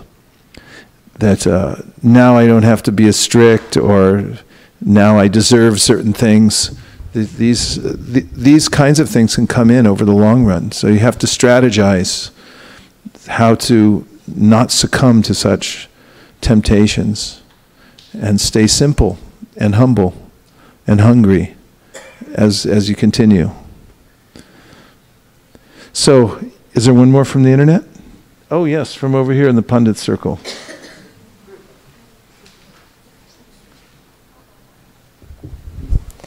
I had a question regarding, I have two questions. The first one is about status and result, because often, like, if I'll do something like service or anything, then I'll get to my head for the results. So how do you not get too much, like, how do you not go after the status and results when you're doing devotional service or just in bhakti in general? Well, one thing is to think in a bigger way. And if you consider that your goal is to see that for instance, say you're doing service at ISV, and if your goal is to see that ISV is successful, then you won't consider it as much, oh, how I'm noticed for what I just did. I noticed this in book distribution, for instance. And living entities are fiercely competitive. I've noticed this about living entities. And, you know, in the old days with book distribution, there was a way that I noticed even that it was hazardous. Devotees would be so involved in competing in book distribution that's what they really cared about more than anything, is just winning. And even to the point where they would withhold information from others so that, you know, others wouldn't get an advantage. They'd win. So this is due to what they call in business of, what is called bounded rationality. That you become so bound in your own tiny little context that you forget about the overall mission. So I noticed for myself that thinking in terms of the whole world should distribute books, you know, one global team. And then, okay, ISV is one part of it. Look at the microphone, that's really interesting.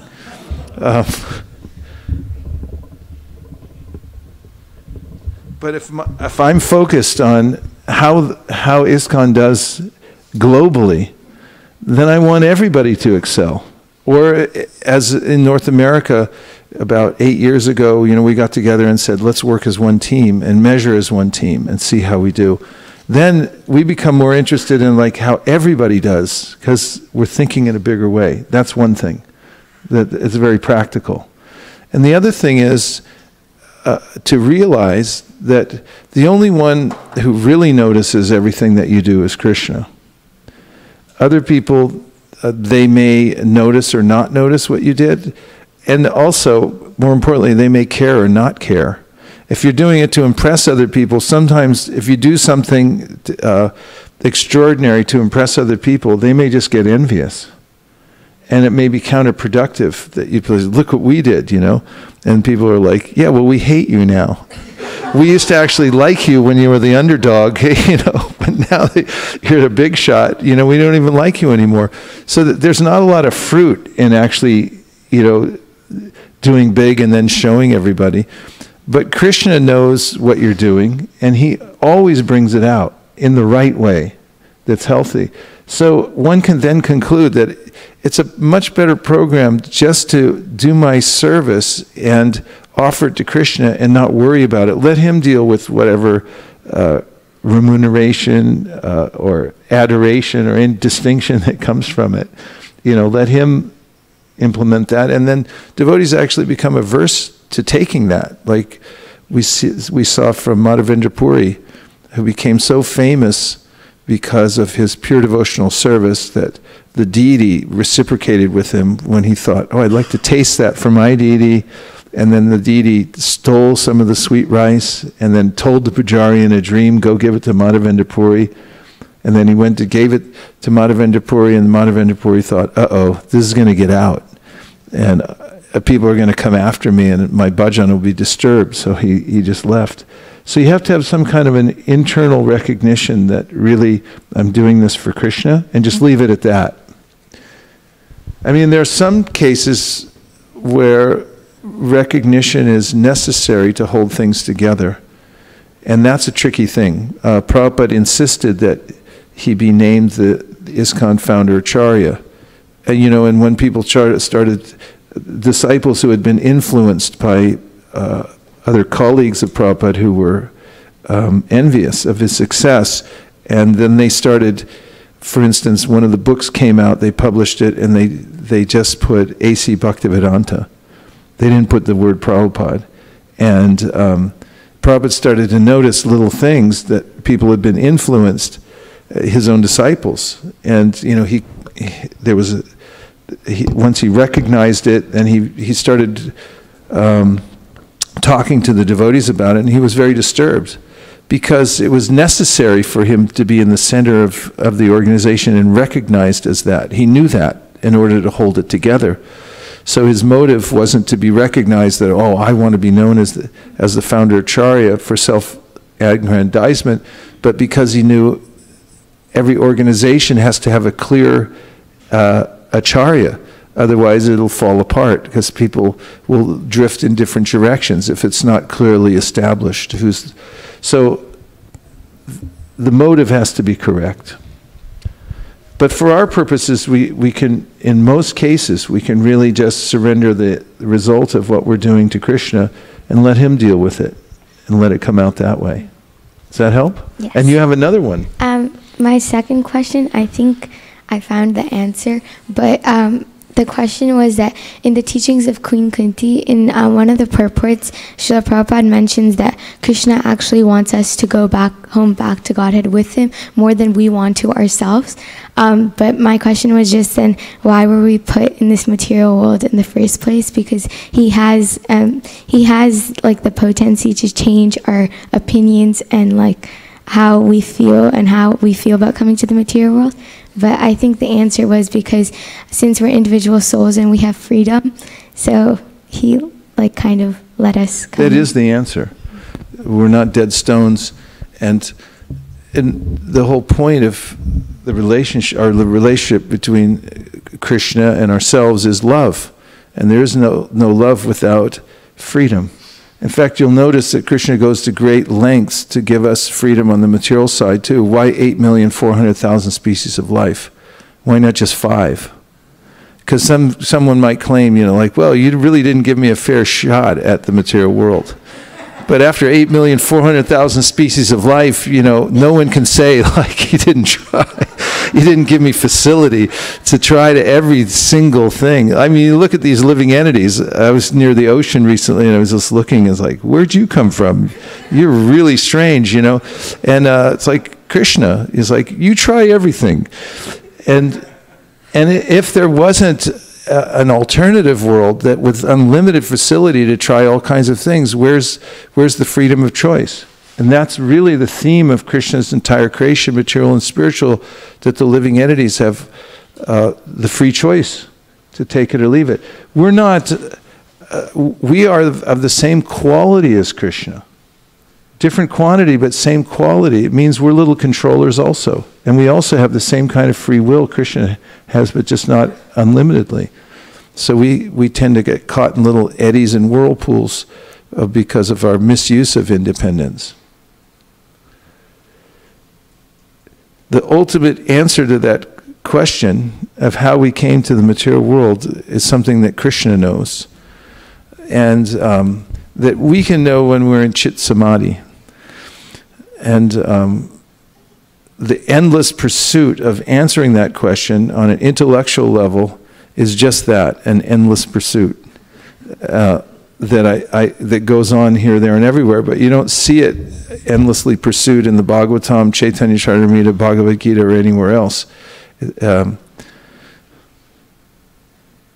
Thank you. Very provocative and interesting questions.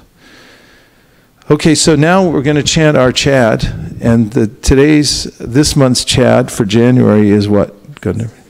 16, okay. So if we could stay on track for the year, which means do Chad, and if you really want a special experience in 2019, then do Chad Plus. So Chad Plus this year is you do your 1 chapter of Bhagavad Gita every day, plus we've added in, you chant the selected verses from each canto as given in Prabhupada's shloka book. And that's what you add on to your chapter of Bhagavad Gita for Chad Plus. And that means that we're doing chapter 16 of the Gita and chapter 1 selected verses from the shloka book. Am I correct? Okay. Is everybody up for that? Okay.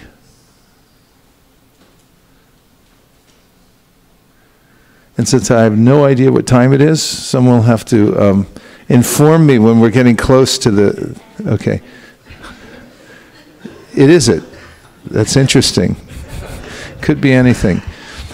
Daivasura sampad vibhag yoga ata shodashod adhyayaha Sri Bhagavan Uvacha Abhayam Sattva Samshudhir Jnana Yoga Vyavastiti Dhyana Dhamascha Yagdascha Swadhyayastapa Arjavam Ahimsa Satyamakrodhas Tyaga Shantir Apaishunam Daya Bhuteshva Loluptvam Mardavam Hrir Achapalam Teja Kshama Dhriti Shaucham Adroho Nati Manita Bhavanti Sampadam Daivim Abhijatasya Bharata Dambo Darpo Vimanascha Krodha Parushamevacha Agyanam Chabhijatasya Partha Sampadam Asurim Devi Sampad Vimokshaya Nimanatya Surimata Mashucha Sampadam Daivim Abhijato Si Pandava Dvaubhuta Sargau Lokesmin Daiva Asura Evacha Daivo Vistarasha Prokta Asuram Partha Meshrinu Pravritim Cha Nivritim Cha Janana Vidur Asura Nashaucham Napi Chacharo Nasatyam Teshu Vindate Asatyam Apratishtam Te Jagadahur Anishvaram Aparaspara Sambhutam Kimanyat Kam Mahaitukam Etam Drishtim Avashtabhya Nashtatmano Pabudhayaha Prabhavantur Gurakarmana Shayaya Jagatohita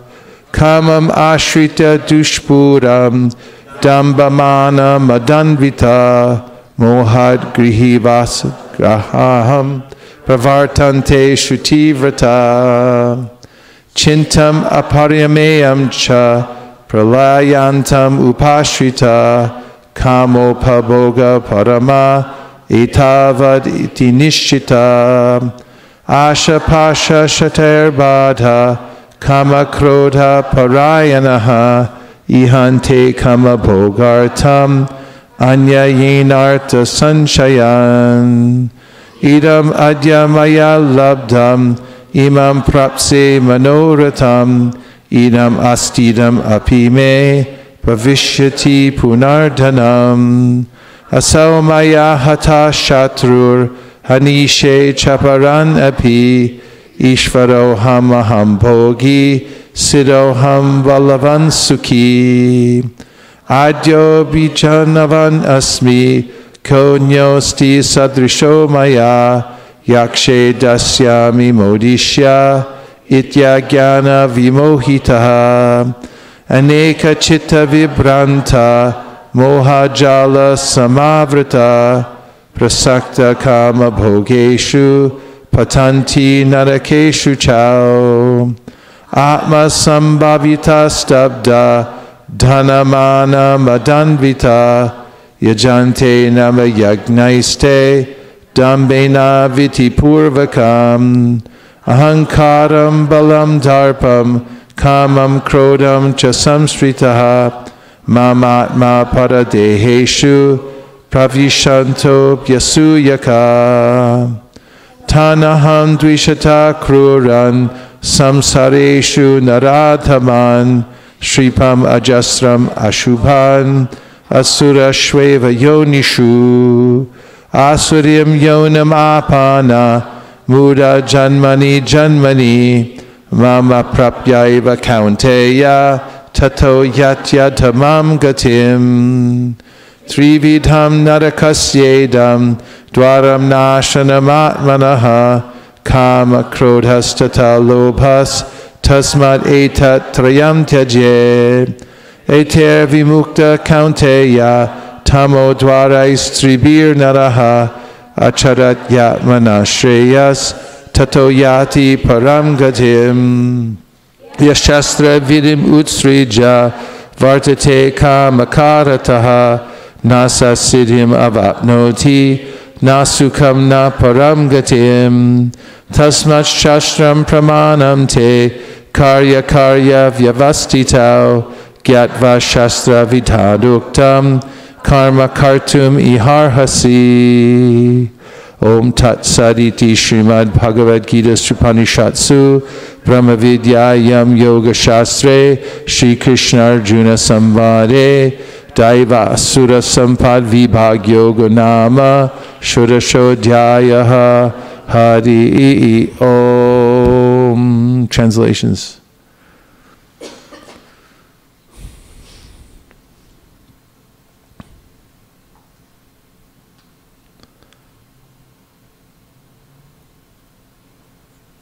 Hare Krishna, Krishna Krishna, Hare Hare, Hare Rama,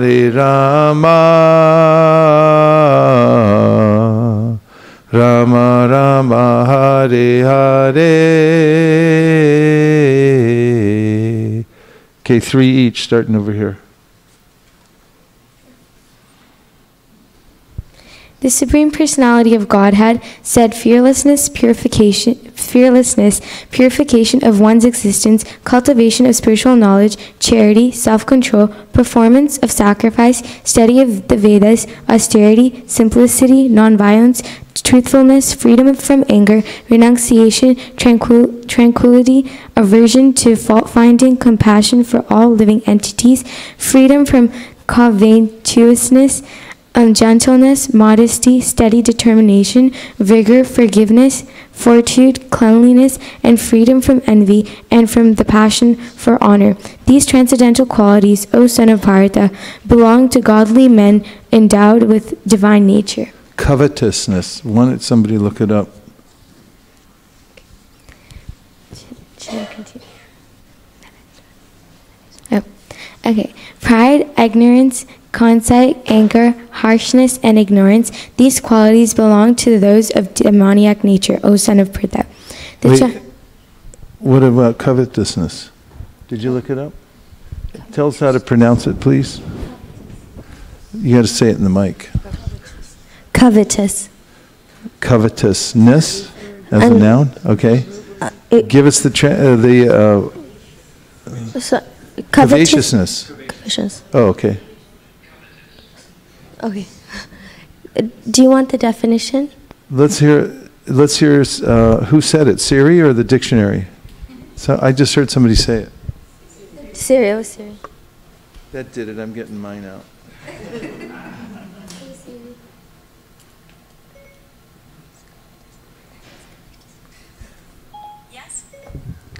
Yes. Covetous.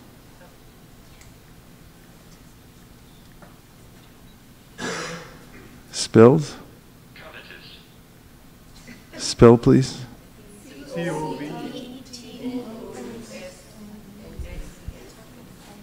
Coveted, coveter, covetous.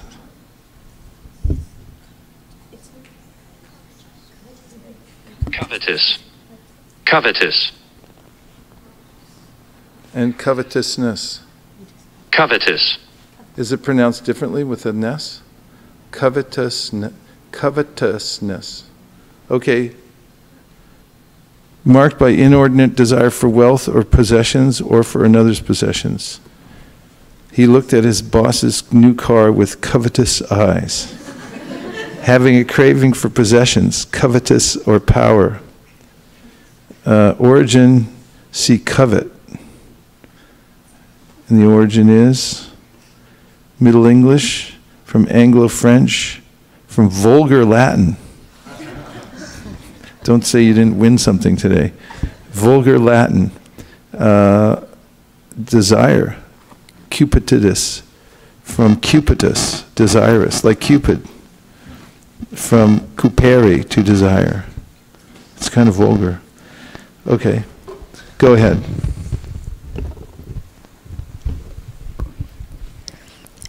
Pride, ignorance, conceit, anger, harshness, and ignorance. These qualities belong to those of demoniac nature, O son of Pritha. The transcendental qualities are conducive to liberation, whereas the demoniac qualities make for bondage. Do not worry, O son of Pandu, for you were born with divine qualities. O son of Pritha, In this world, there are two kinds of created beings. One is called divine, and the other demoniac. I have already explained to you at the length of divine qualities of the I've already explained to you at length the divine qualities. Now hear from me of the demoniac. Those who are demoniac do not know what is to be done and what is not to be done. Neither cleanliness nor proper behavior nor truth is found in them. They say that this world is unreal, with no foundation, no God in control. They say it is produced of sex desire and has no cause other than lust. Following such conclusions, the demoniac, who are lost to themselves and who have no intelligence, engage in unbeneficial, horrible works meant to destroy the world. Taking shelter of insatiable lust and absorbed in the conceit of pride and false prestige, the demoniac, thus illusioned, are always sworn to unclean work, attracted by the impermanent. They believe that to gratify the senses is the prime necessity of human civilization. Thus, until the end of life, their anxiety is immeasurable. Bound by a network of hundreds of thousands of desires and absorbed in lust and anger, they secure money by illegal means for sense gratification. The demoniac person thinks, "So much wealth do I have today, and I will gain more according to my schemes. So much is mine now, and it will increase in the future, more and more. He is my enemy, and I have killed him, and my other enemies will also be killed. I am the Lord of everything. I am the enjoyer. I am perfect, powerful, and happy. I am the richest man, surrounded by aristocratic relatives. There is none so powerful and happy as I am. I shall perform sacrifices. I shall give some charity, and thus I shall rejoice. In this way, such persons are deluded by ignorance. Thus perplexed by various anxieties and bound by a network of illusions, they become too strongly attached to sense enjoyment and fall down into hell. Self-complacent and always impudent, deluded by wealth and false prestige, they sometimes proudly perform sacrifices in name only, without following any rules or regulations. Bewildered by false ego, strength, pride, lust, and anger, the demons become envious of the Supreme Personality of Godhead, who is situated in their own bodies and in the bodies of others, and blaspheme against the real religion. Those who are envious and mischievous, who are the lowest among men, I perpetually cast into the ocean of material existence, into various demoniac species of life. Attaining repeated birth amongst the species of demoniac life, O son of Kunti, such persons can never approach me. Gradually they sink down to the most abominable type of existence. There are three gates leading to this hell: lust, anger, and greed. Every sane man should give these up, for they lead to the degradation of the soul. The man who has escaped these three gates of hell, O son of Kunti, performs acts conducive to self-realization and thus gradually attains the supreme destination. He who discards scriptural injunctions and acts according to his own whims attains neither perfection nor happiness nor the supreme destination. One should therefore understand that what is duty and what is not duty by the regulation of the scriptures. Knowing such rules and regulations, one should act so that he may gradually be elevated.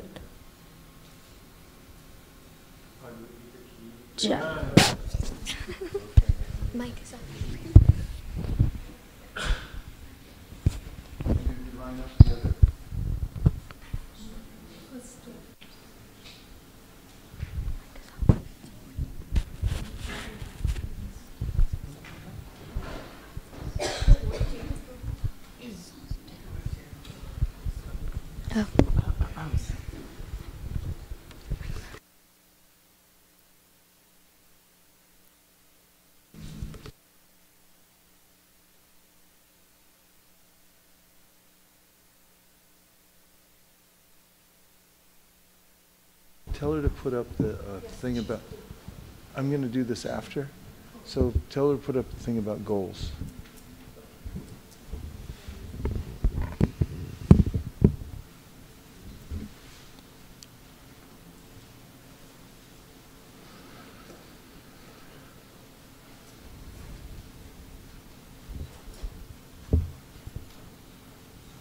So now we're at the beginning of the year, and it's a natural inclination to reorganize oneself, get a new lease on life, start over, give up any of the bad habits one's developed, and start new good habits. And the exciting prospect is that that's possible because we have free will. And just by directing our free will in the proper way, we can actually elevate ourselves in due course of time. So one of the ways to do this is to set goals, and free from any distraction, sitting by oneself or with somebody else who's your significant other to discuss these things and develop goals is a very helpful way of refocusing your energy, and it doesn't take a lot of time in its simplest of forms. And here are a few tips that will help you in setting your goals, and afterwards, if you like, you can have this, we'll send out this PDF, and you can look it over and follow it to set your own goals, personally or for your family. And the first one is to decide what you want and write it down. Because we find that most people don't know what they want. And how do we find this? I asked people. In fact, at many of the corporate programs that we've been doing lately, I do an exercise where through guided meditation, people end up under a desire tree. And they're already informed that the tree can fulfill any of their desires. And as they're sitting there meditating under the desire tree, I ask them to become now very much aware of what they actually want. And oftentimes when I say that, people's eyes are closed, and I see through the room, people sort of jump like, uh-oh, what do I do now? I don't know what I want. And the feedback we get afterwards is that, oh, I wasn't sure. I wasn't really sure what I want. And so this is one of the ways that we can be more determined in our lives and our practice, is to be aware of what we want and prioritize it. Because when we're very clear about what our ultimate purpose is and what we really want in our life, then we can start working towards it. But if you don't know where you're going, any road will take you there. And there's so much distraction available nowadays that that's often the route that one takes. Krishna says in the Bhagavad Gita, Vyavasayatmika bhudireke hakurunandana bahushaka hiyanantascha buddhayo vyavasayinam, that if you're not clear about what you want, if you're not very determined about it, which means being clear, then you're going to go for many branched desires that lead you in all different directions, and you'll feel frustrated. So this is an exciting time to be alive as a human being. You can sit down with a blank piece of paper or a screen. Best if you write it by hand, according to recent studies, although some of them came from the big pen company, so I don't know how unmotivated they are. Write down what your goals are. Have enough of paper. These days I use larger kinds of notebooks, so I'm not inhibited. Like, I love these things, mixed media paper. This is a bigger notebook. So that way, you know, when I start writing stuff down, I don't feel limited by the size of the page. Legal pads are nice also. Plus you can, you know, use watercolors or pens or all kinds of stuff on here and be a little creative. But decide what you want and write it down is the first thing. And if you do that, you'll start noticing the energy coming to bear right away. And the second thing that you can do once you write it down, is to make your goals SMART. That is specific, measurable, attainable, realistic, and timely. And specific means that instead of just saying, for instance, if you say, I want to lose weight, you would say, you know, I lose 12 pounds of fat, or something like that. Or if you were going to talk about, I want to increase, you know, reading, you would be very specific and say, I read half an hour a day. I read at least 20 pages a day, something like that. Good to put in at least also, because as we know from setting goals at ISV for book distribution and other programs, it gives you a clause where you can increase if you want. Nobody can stop you. And measurable, whatever you measure gets done. So you have to find a way to make sure that you can calculate how you're doing. This is something we'll be talking about during this month at ISV also. We have many different departments. We do measure book distribution, and how do we measure other things? Like if someone says, how did the Sunday feast go? What levels of measurement do we have for it that say, okay, we hit all our marks? We should have an index for every one of our programs to say how we did. As if you can measure it, then you can increase it, and you can do better. Sankhya Purvaka. This is not foreign to the spiritual realm. Sankhya Purvaka means to count and measure how you're doing in your practices. Then attainable, make sure that it's something that it's conceivable that you could possibly do it.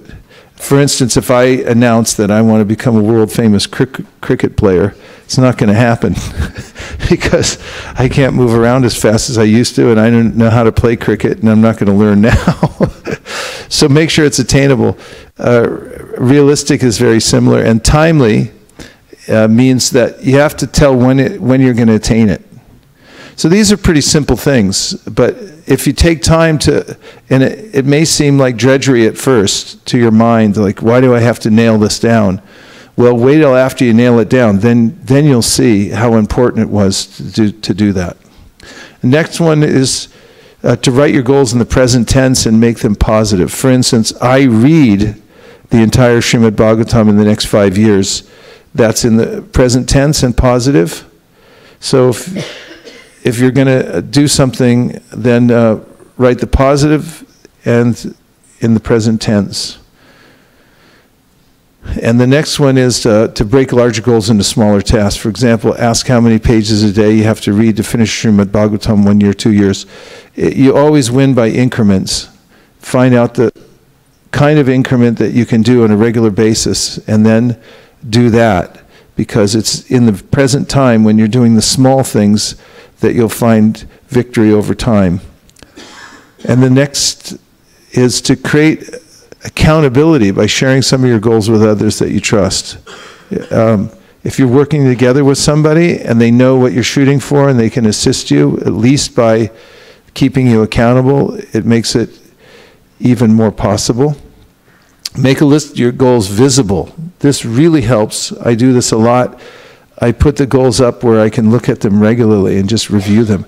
In fact, some people say that if you rewrite them on a regular basis, it makes you super conscious of them, because if not anything else, you'll notice the powerful force of time that drags you away from everything that you're focused on. And even after a week, 2 weeks, you'll notice, oh, I'm not doing anything of what I said I was going to do. Let me come back to it. And when you're flying from San Francisco to New York, the airplane is off track most of the time, but because they know where the center is, they keep pulling back to it.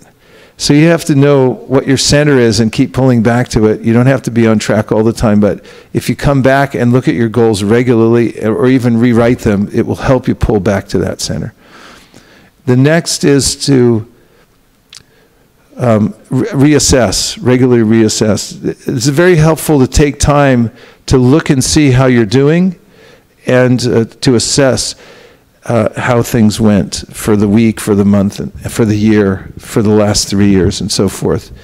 And when you do that, then you can take valuable lessons away. Like one question that Nirkula and I were doing when we were just on our retreat, we were asking what lessons did we learn from 2000 and, what was it, 18?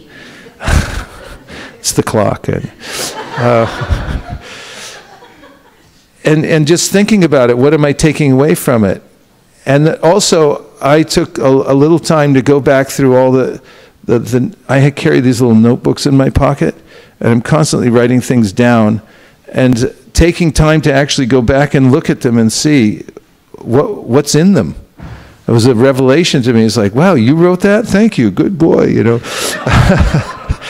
Thanks for remembering that, and being able to gather it all together at the end of the year and say, you know, what did I get? It's very powerful. And it's also encouraging, too, because you're doing a lot more than you know that you're doing. You know, you might forget how well you're doing. So that's important to take some time, even at the end of every week, to assess what you've done, what lessons did you learn, what have you got, and organize some of the things that you've collected. Also, you can adjust your goals at regular intervals. So when you look at them, you assess them, and you say, okay, this one's too much or it's not enough, then feel free to readjust it and rewrite it so that it feels right to you. Number 9 is to categorize your goals.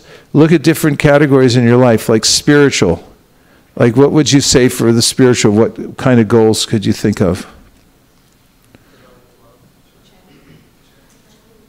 Yeah, and then you could say within there subcategories like chanting. And then what about in chanting? What could you do?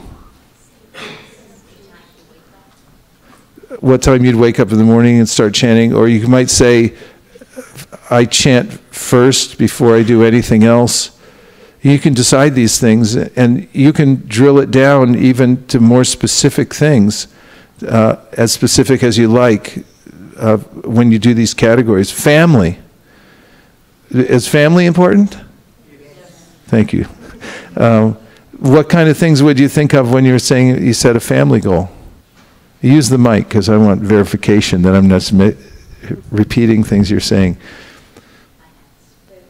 Okay, finances and Hansapriya, please.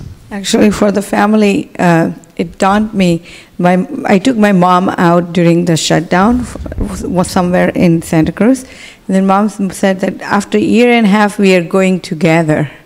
So then it dawned me that probably I need to add that to my goal, that at least, you know, once a quarter to spend time with parents. Yes, these things can make a huge difference in your life. What other things would you think of in family? I mean, one thing is, we could take family for granted and just, you know, and we can also justify it too and say, you know, I'm a renounced sage like Shukadev Goswami, so I don't have anything to do with family. It's all Maya anyway. Or we could just get in a pattern, even if we don't think like that, of kind of taking them for granted.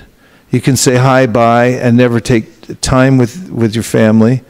And you could do that for a week or a month or a year or 10 years or even a lifetime. And then, you know, when they die, then you'll get all upset, you know, like, I never took time. What other family things? Yes.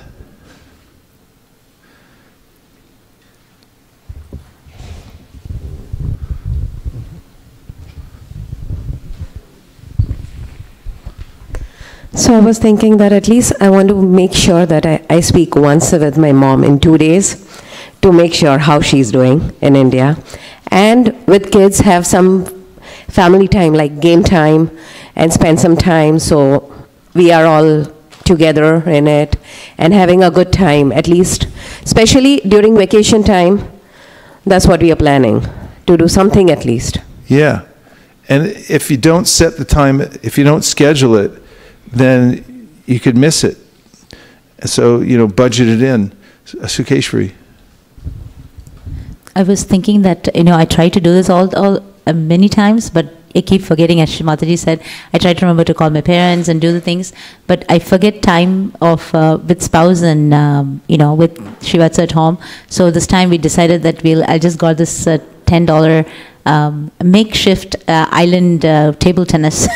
So we fit that in. Hey, I'm coming over now. So at 5:30, 6 o'clock, when Prabhu comes back from work, sometimes Shiva says, like, I don't want to play. I said, okay, you don't have to play, you have to be the referee.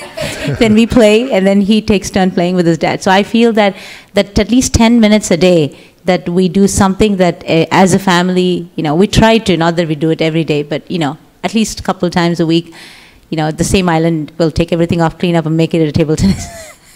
That's something that we add to our usual. Yeah, these things are important for staying balanced and whole.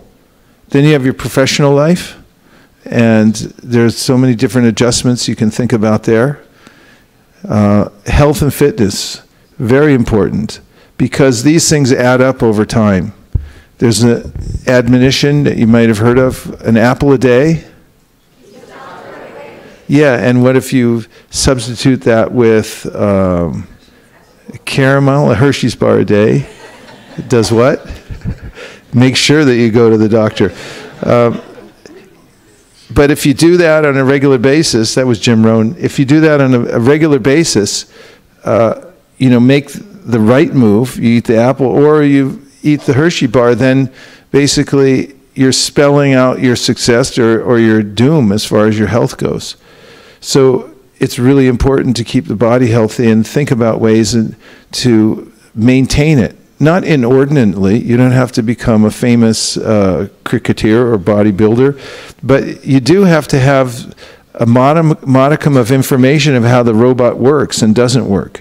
If you start pouring stuff into your car that doesn't work for the car, you're going to damage it. And same thing with your body.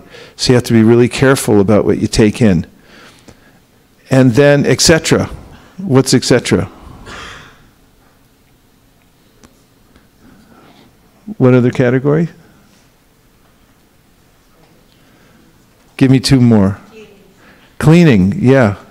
And? Education. That's another thing. There's so many things that you can learn, right? If you wanted to learn an instrument or you wanted to learn about some historical thing or, whatever you want, you can learn something. So, social time, yeah. So if you plan these things out and you set goals, then you'll find that your focus is going in the right direction and productive direction. That's the only page, right? There's no more pages. Oh my God. Some fanatical person wrote this. Number 10, use various time frames. These are kind of helpful because it's not that you just set goals for the year, but you can set 1-minute goals. If you ever find yourself languishing and you're thinking like, I can't get moving, just set yourself a 1-minute goal. 60 seconds is something powerful. You can say, in the next 60 seconds, I'm going to get 2 things done that I need to do, and you just move, and then you're off and running. And how about an hour, a day, a week? 30-day goals are really powerful because you can tolerate anything for 30 days, and it's amazing what you can get done in 30 days. 5 years. 1 year, 5 years, lifetime goals, 100-year goals. Those are really good, especially if you're 60. So, so if you think of these different time frames and set goals for these different periods, then you'll find. Here's a quote to note: disturbance from Prabhupada's purport. Disturbance is due to want of an ultimate goal. And when one is certain that Krishna is the enjoyer, proprietor, and friend of everyone and everything, then one can, with a steady mind, bring about peace. If you don't know where you're going, any road will take you there. That's from Alice in Wonderland. Drops a day, we're a stone away. Prabhupada's famous saying. Inch by inch, it's a cinch. Forget who said that. And goals are potent, my old friend Will McCoy. I can't change the direction of the wind, but I can adjust my sails to always reach my destination. So trimming the sails. Any questions or comments about goal setting?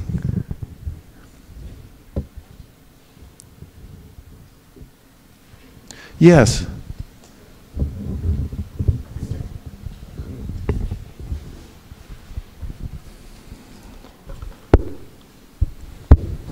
How do you validate that your goals are realistic, that they are, you said they should be attainable, but what if you want something that's, something that is not attainable? How do you have someone check that? In a number of ways. You can look at your past record. Mm-hmm. You can talk to people who've been successful in it. For instance, if you wanted to learn a language, there's a lot of things on YouTube. Some of them are very unrealistic, where you could, somebody says learn Japanese in 30 days. Now you can go down and look at the comments that everybody makes afterwards. You jerk, I couldn't do that in 30 days. You can look at it carefully and say, oh, it would probably take a few years to do this, how to break it down. Right. And so look at it in smaller increments, what experts say about it, and things like that. Okay. Yeah, thank you. And other things are obvious, like the cricketer thing. It's not happening for me. Anything else? Yes. I was going to reflect on the time frames you were saying, like the 1 minute. Mel Robbins wrote a book about the 5-second rule, and I had read it a year ago, and she was talking about how our mind is so overpowering that when she, was in debt and she was in a very bad place in her family, she found herself waking up very late on a daily basis, and she wanted to wake up earlier. And instead of making it such a big ordeal, she set like a 5-second time frame that she would like count down and say, then I'm just going to wake up after 5, 4, 3, 2, 1. And she was saying that for our minds, sometimes even that frame is too long because it just immediately changes. So for some people, it may be 1 second. And so I was just reflecting. Yeah, so she said don't count up because it's unlimited how far you can count up. But we already know this from the countdown, right? It should be illegal because it's the same principle that she was using, that we count down from 10, Krishna 10, Krishna 9, because they're like, hey, wait a minute. Hey, why'd you raise your hand? I had to. So if you're trying to motivate yourself, count down from 5 and then go, right? And the funny thing was, she was saying, because as we grow, our distraction period is becoming like our concentration ability is so much less. For some people, it may be 3 seconds or 2 seconds or 1 second. And so when you were saying these time frames, I was thinking a 1 minute goal may be quite powerful to just start your engine. Yeah. 1 minute goals can be really powerful. And especially we notice this in chanting japa, because that's one of the times where we're really focusing our minds, practicing focusing. And so oftentimes teachers of japa will say, try for 3 mantras in a row. And if you can do that, then you're successful. And then try for another 3 and another 3, but stay in that 3 at a time so you don't feel overwhelmed. Any other things? Yes?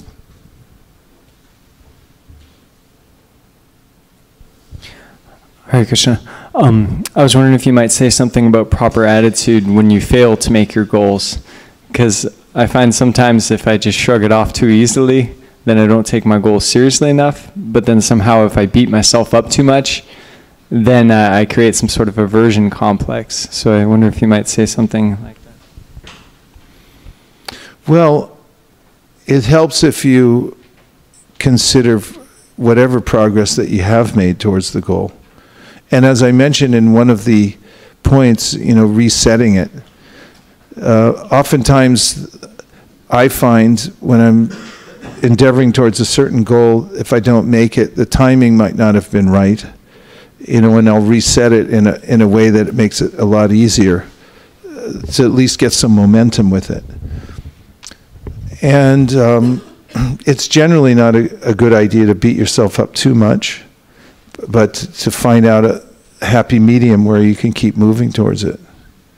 Just like in our practice of devotional service, oftentimes we may not live up to our own goals or expectations.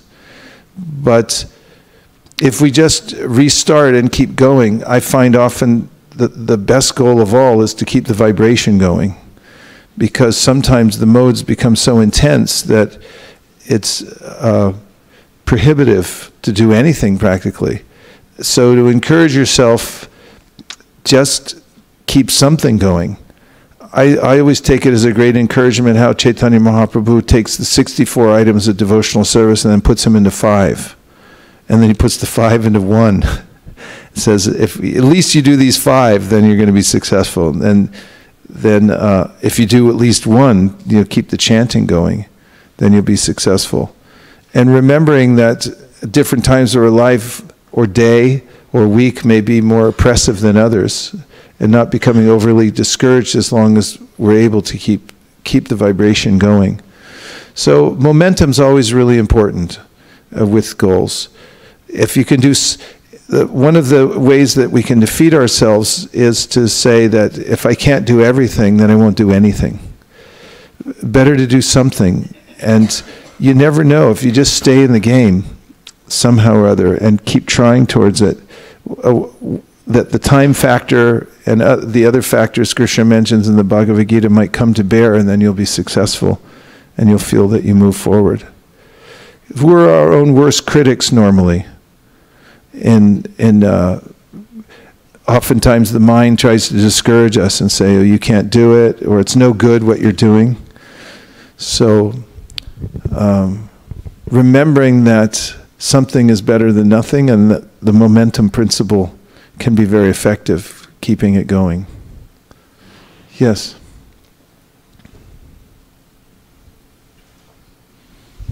Thank you, Prabhu. Like the last point that you mentioned, that keep the light on when it's emergency period. So I was thinking, Prabhu, if categorizing the goals based on like what we should achieve, what we can try to achieve, and which goals we should not go to achieve, like does that help? Like categorizing the goals based on like these goals we should achieve, these goals we can try to achieve, but if you don't, that's fine, and these goals we shouldn't go to achieve. Yeah, there's no ultimate hard and fast rules. These are just some tips. But the main thing is your awareness. And if you take time to think about them, you can make your own categories. And if you're doing that, then it's likely you're going to be going for something, because where attention goes, energy flows. The problem is that I don't put any attention towards it, and therefore I go by default mode. And the default mode in the material world means I get dragged down into the lower modes of nature. So it's better to be a little proactive and structure your life. Otherwise, why did Rupa Goswami write the Nectar of Instruction? He wrote it so that we could have some idea of structure. In fact, he says, organize your life in such a way that you can stay focused on these particular things. He gives 6 things to avoid and 6 things that you should do. And so those are categories, and those are very specific things that you can shoot for. And actually, I was watching the video by Shivram Swami that he shared this year how to keep your resolutions. So he was mentioning that keeping your inner strength, keeping you inwardly strong is very important to get the goals that you set for the year. He was mentioning that sadhana and spiritual practice are very important to achieve the goals that you set for the new year. It's absolutely necessary. And all our power and direction, everything, our life breath, it comes from Krishna. So we have to chant Hare Krishna. And if we do that as the primary, if we cover our bases spiritually, then we'll be enabled to do many other kinds of services. And I find this to be the most helpful, is to make sure you have your building blocks in place for your life, especially the basic practices that you do without fail every day. And that's why we try to put in place some structure, like there's Chad, and your mind can take shelter in the fact so many other people are doing it. There's a structure to it. Of course, you can do whatever chapter you want, but if you take the suggested chapter, then you save yourself the trouble of getting distracted and think, I couldn't think of a chapter this month. If you just hitch onto the train and follow it, you find yourself pulled along. And the very fundamental practices, if you cover them first, then you'll be enabled to do many other things in your life. And if you don't, then you'll end up in a morass of different problems and confusing situations. A spiritual life, especially chanting Hare Krishna, reading Srimad Bhagavatam and Bhagavad Gita, breeds clarity. And you can't really be happy or have success in life without clarity. So those should be the primary building blocks of your life, is how you do your most basic and important practices of spiritual life every day. And don't let the other things invade that. For instance, you get so busy with work, you get so busy with family, everything else, that you can't do your spiritual practice. If that happens, then the other things don't have any meaning, according to the Bhagavatam. Kamasya nindriya pritir labo jivete yavata jivasya tattva jignasya narto yash cheha karma bi. The Bhagavatam says, basically, what use is it if you live your life in such a way that you don't do your spiritual practice? You didn't really get anything ultimately. So make sure that you do your spiritual practice first and insert it into your life so that it becomes the primary and it doesn't get diminished by all the other demands that will naturally come. And the idea is you should build on it too. The more you can keep building it so that it becomes more and more primary, and that's the main focus of your life, then the happier you'll be and the more successful you'll be. And the paradox is that ultimately, as we read earlier, when you're giving your focus to Krishna and your attention is going in that direction, then Krishna helps you in ways that you couldn't imagine. Yogakshema mahamyaham. In fact, to those who are fully devoted to giving their attention to Krishna, he personally takes care of their lives in all the other ways. So homework is that at least by the end of this weekend, take some little time or long time, whatever you can afford, to write down some goals.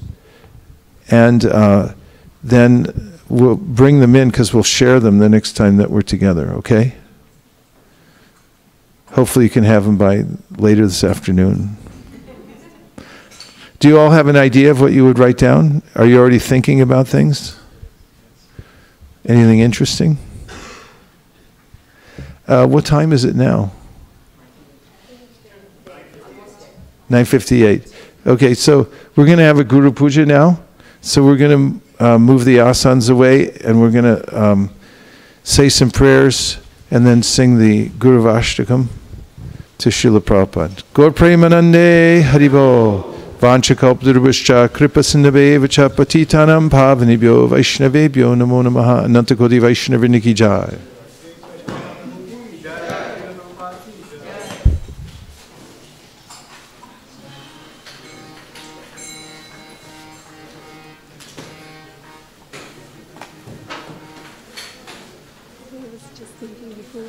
Maybe if you could video on Chant Plus, then I can share the plan along with your video. Sure. Introducing Chant Plus. Hey, who? Yeah, he was an old friend of mine. He really passed away, right? Yeah. It's really sad. Yeah, he was my first Sankirtan leader. Yeah, I saw on Facebook you mentioned that, but I figured from England. Yeah, he was your first Sankirtan leader? Yeah. We traveled together to other parties, actually. Oh, wow. Had you been in touch with him? No, not. Yeah, something. Yeah, no. I saw him around theater for the first time a couple of years ago. Very talented person. Yeah, right. Yeah. Hey, Bo. Yeah, why don't we? I brought my. Oh my God, did I bring it? Thank you.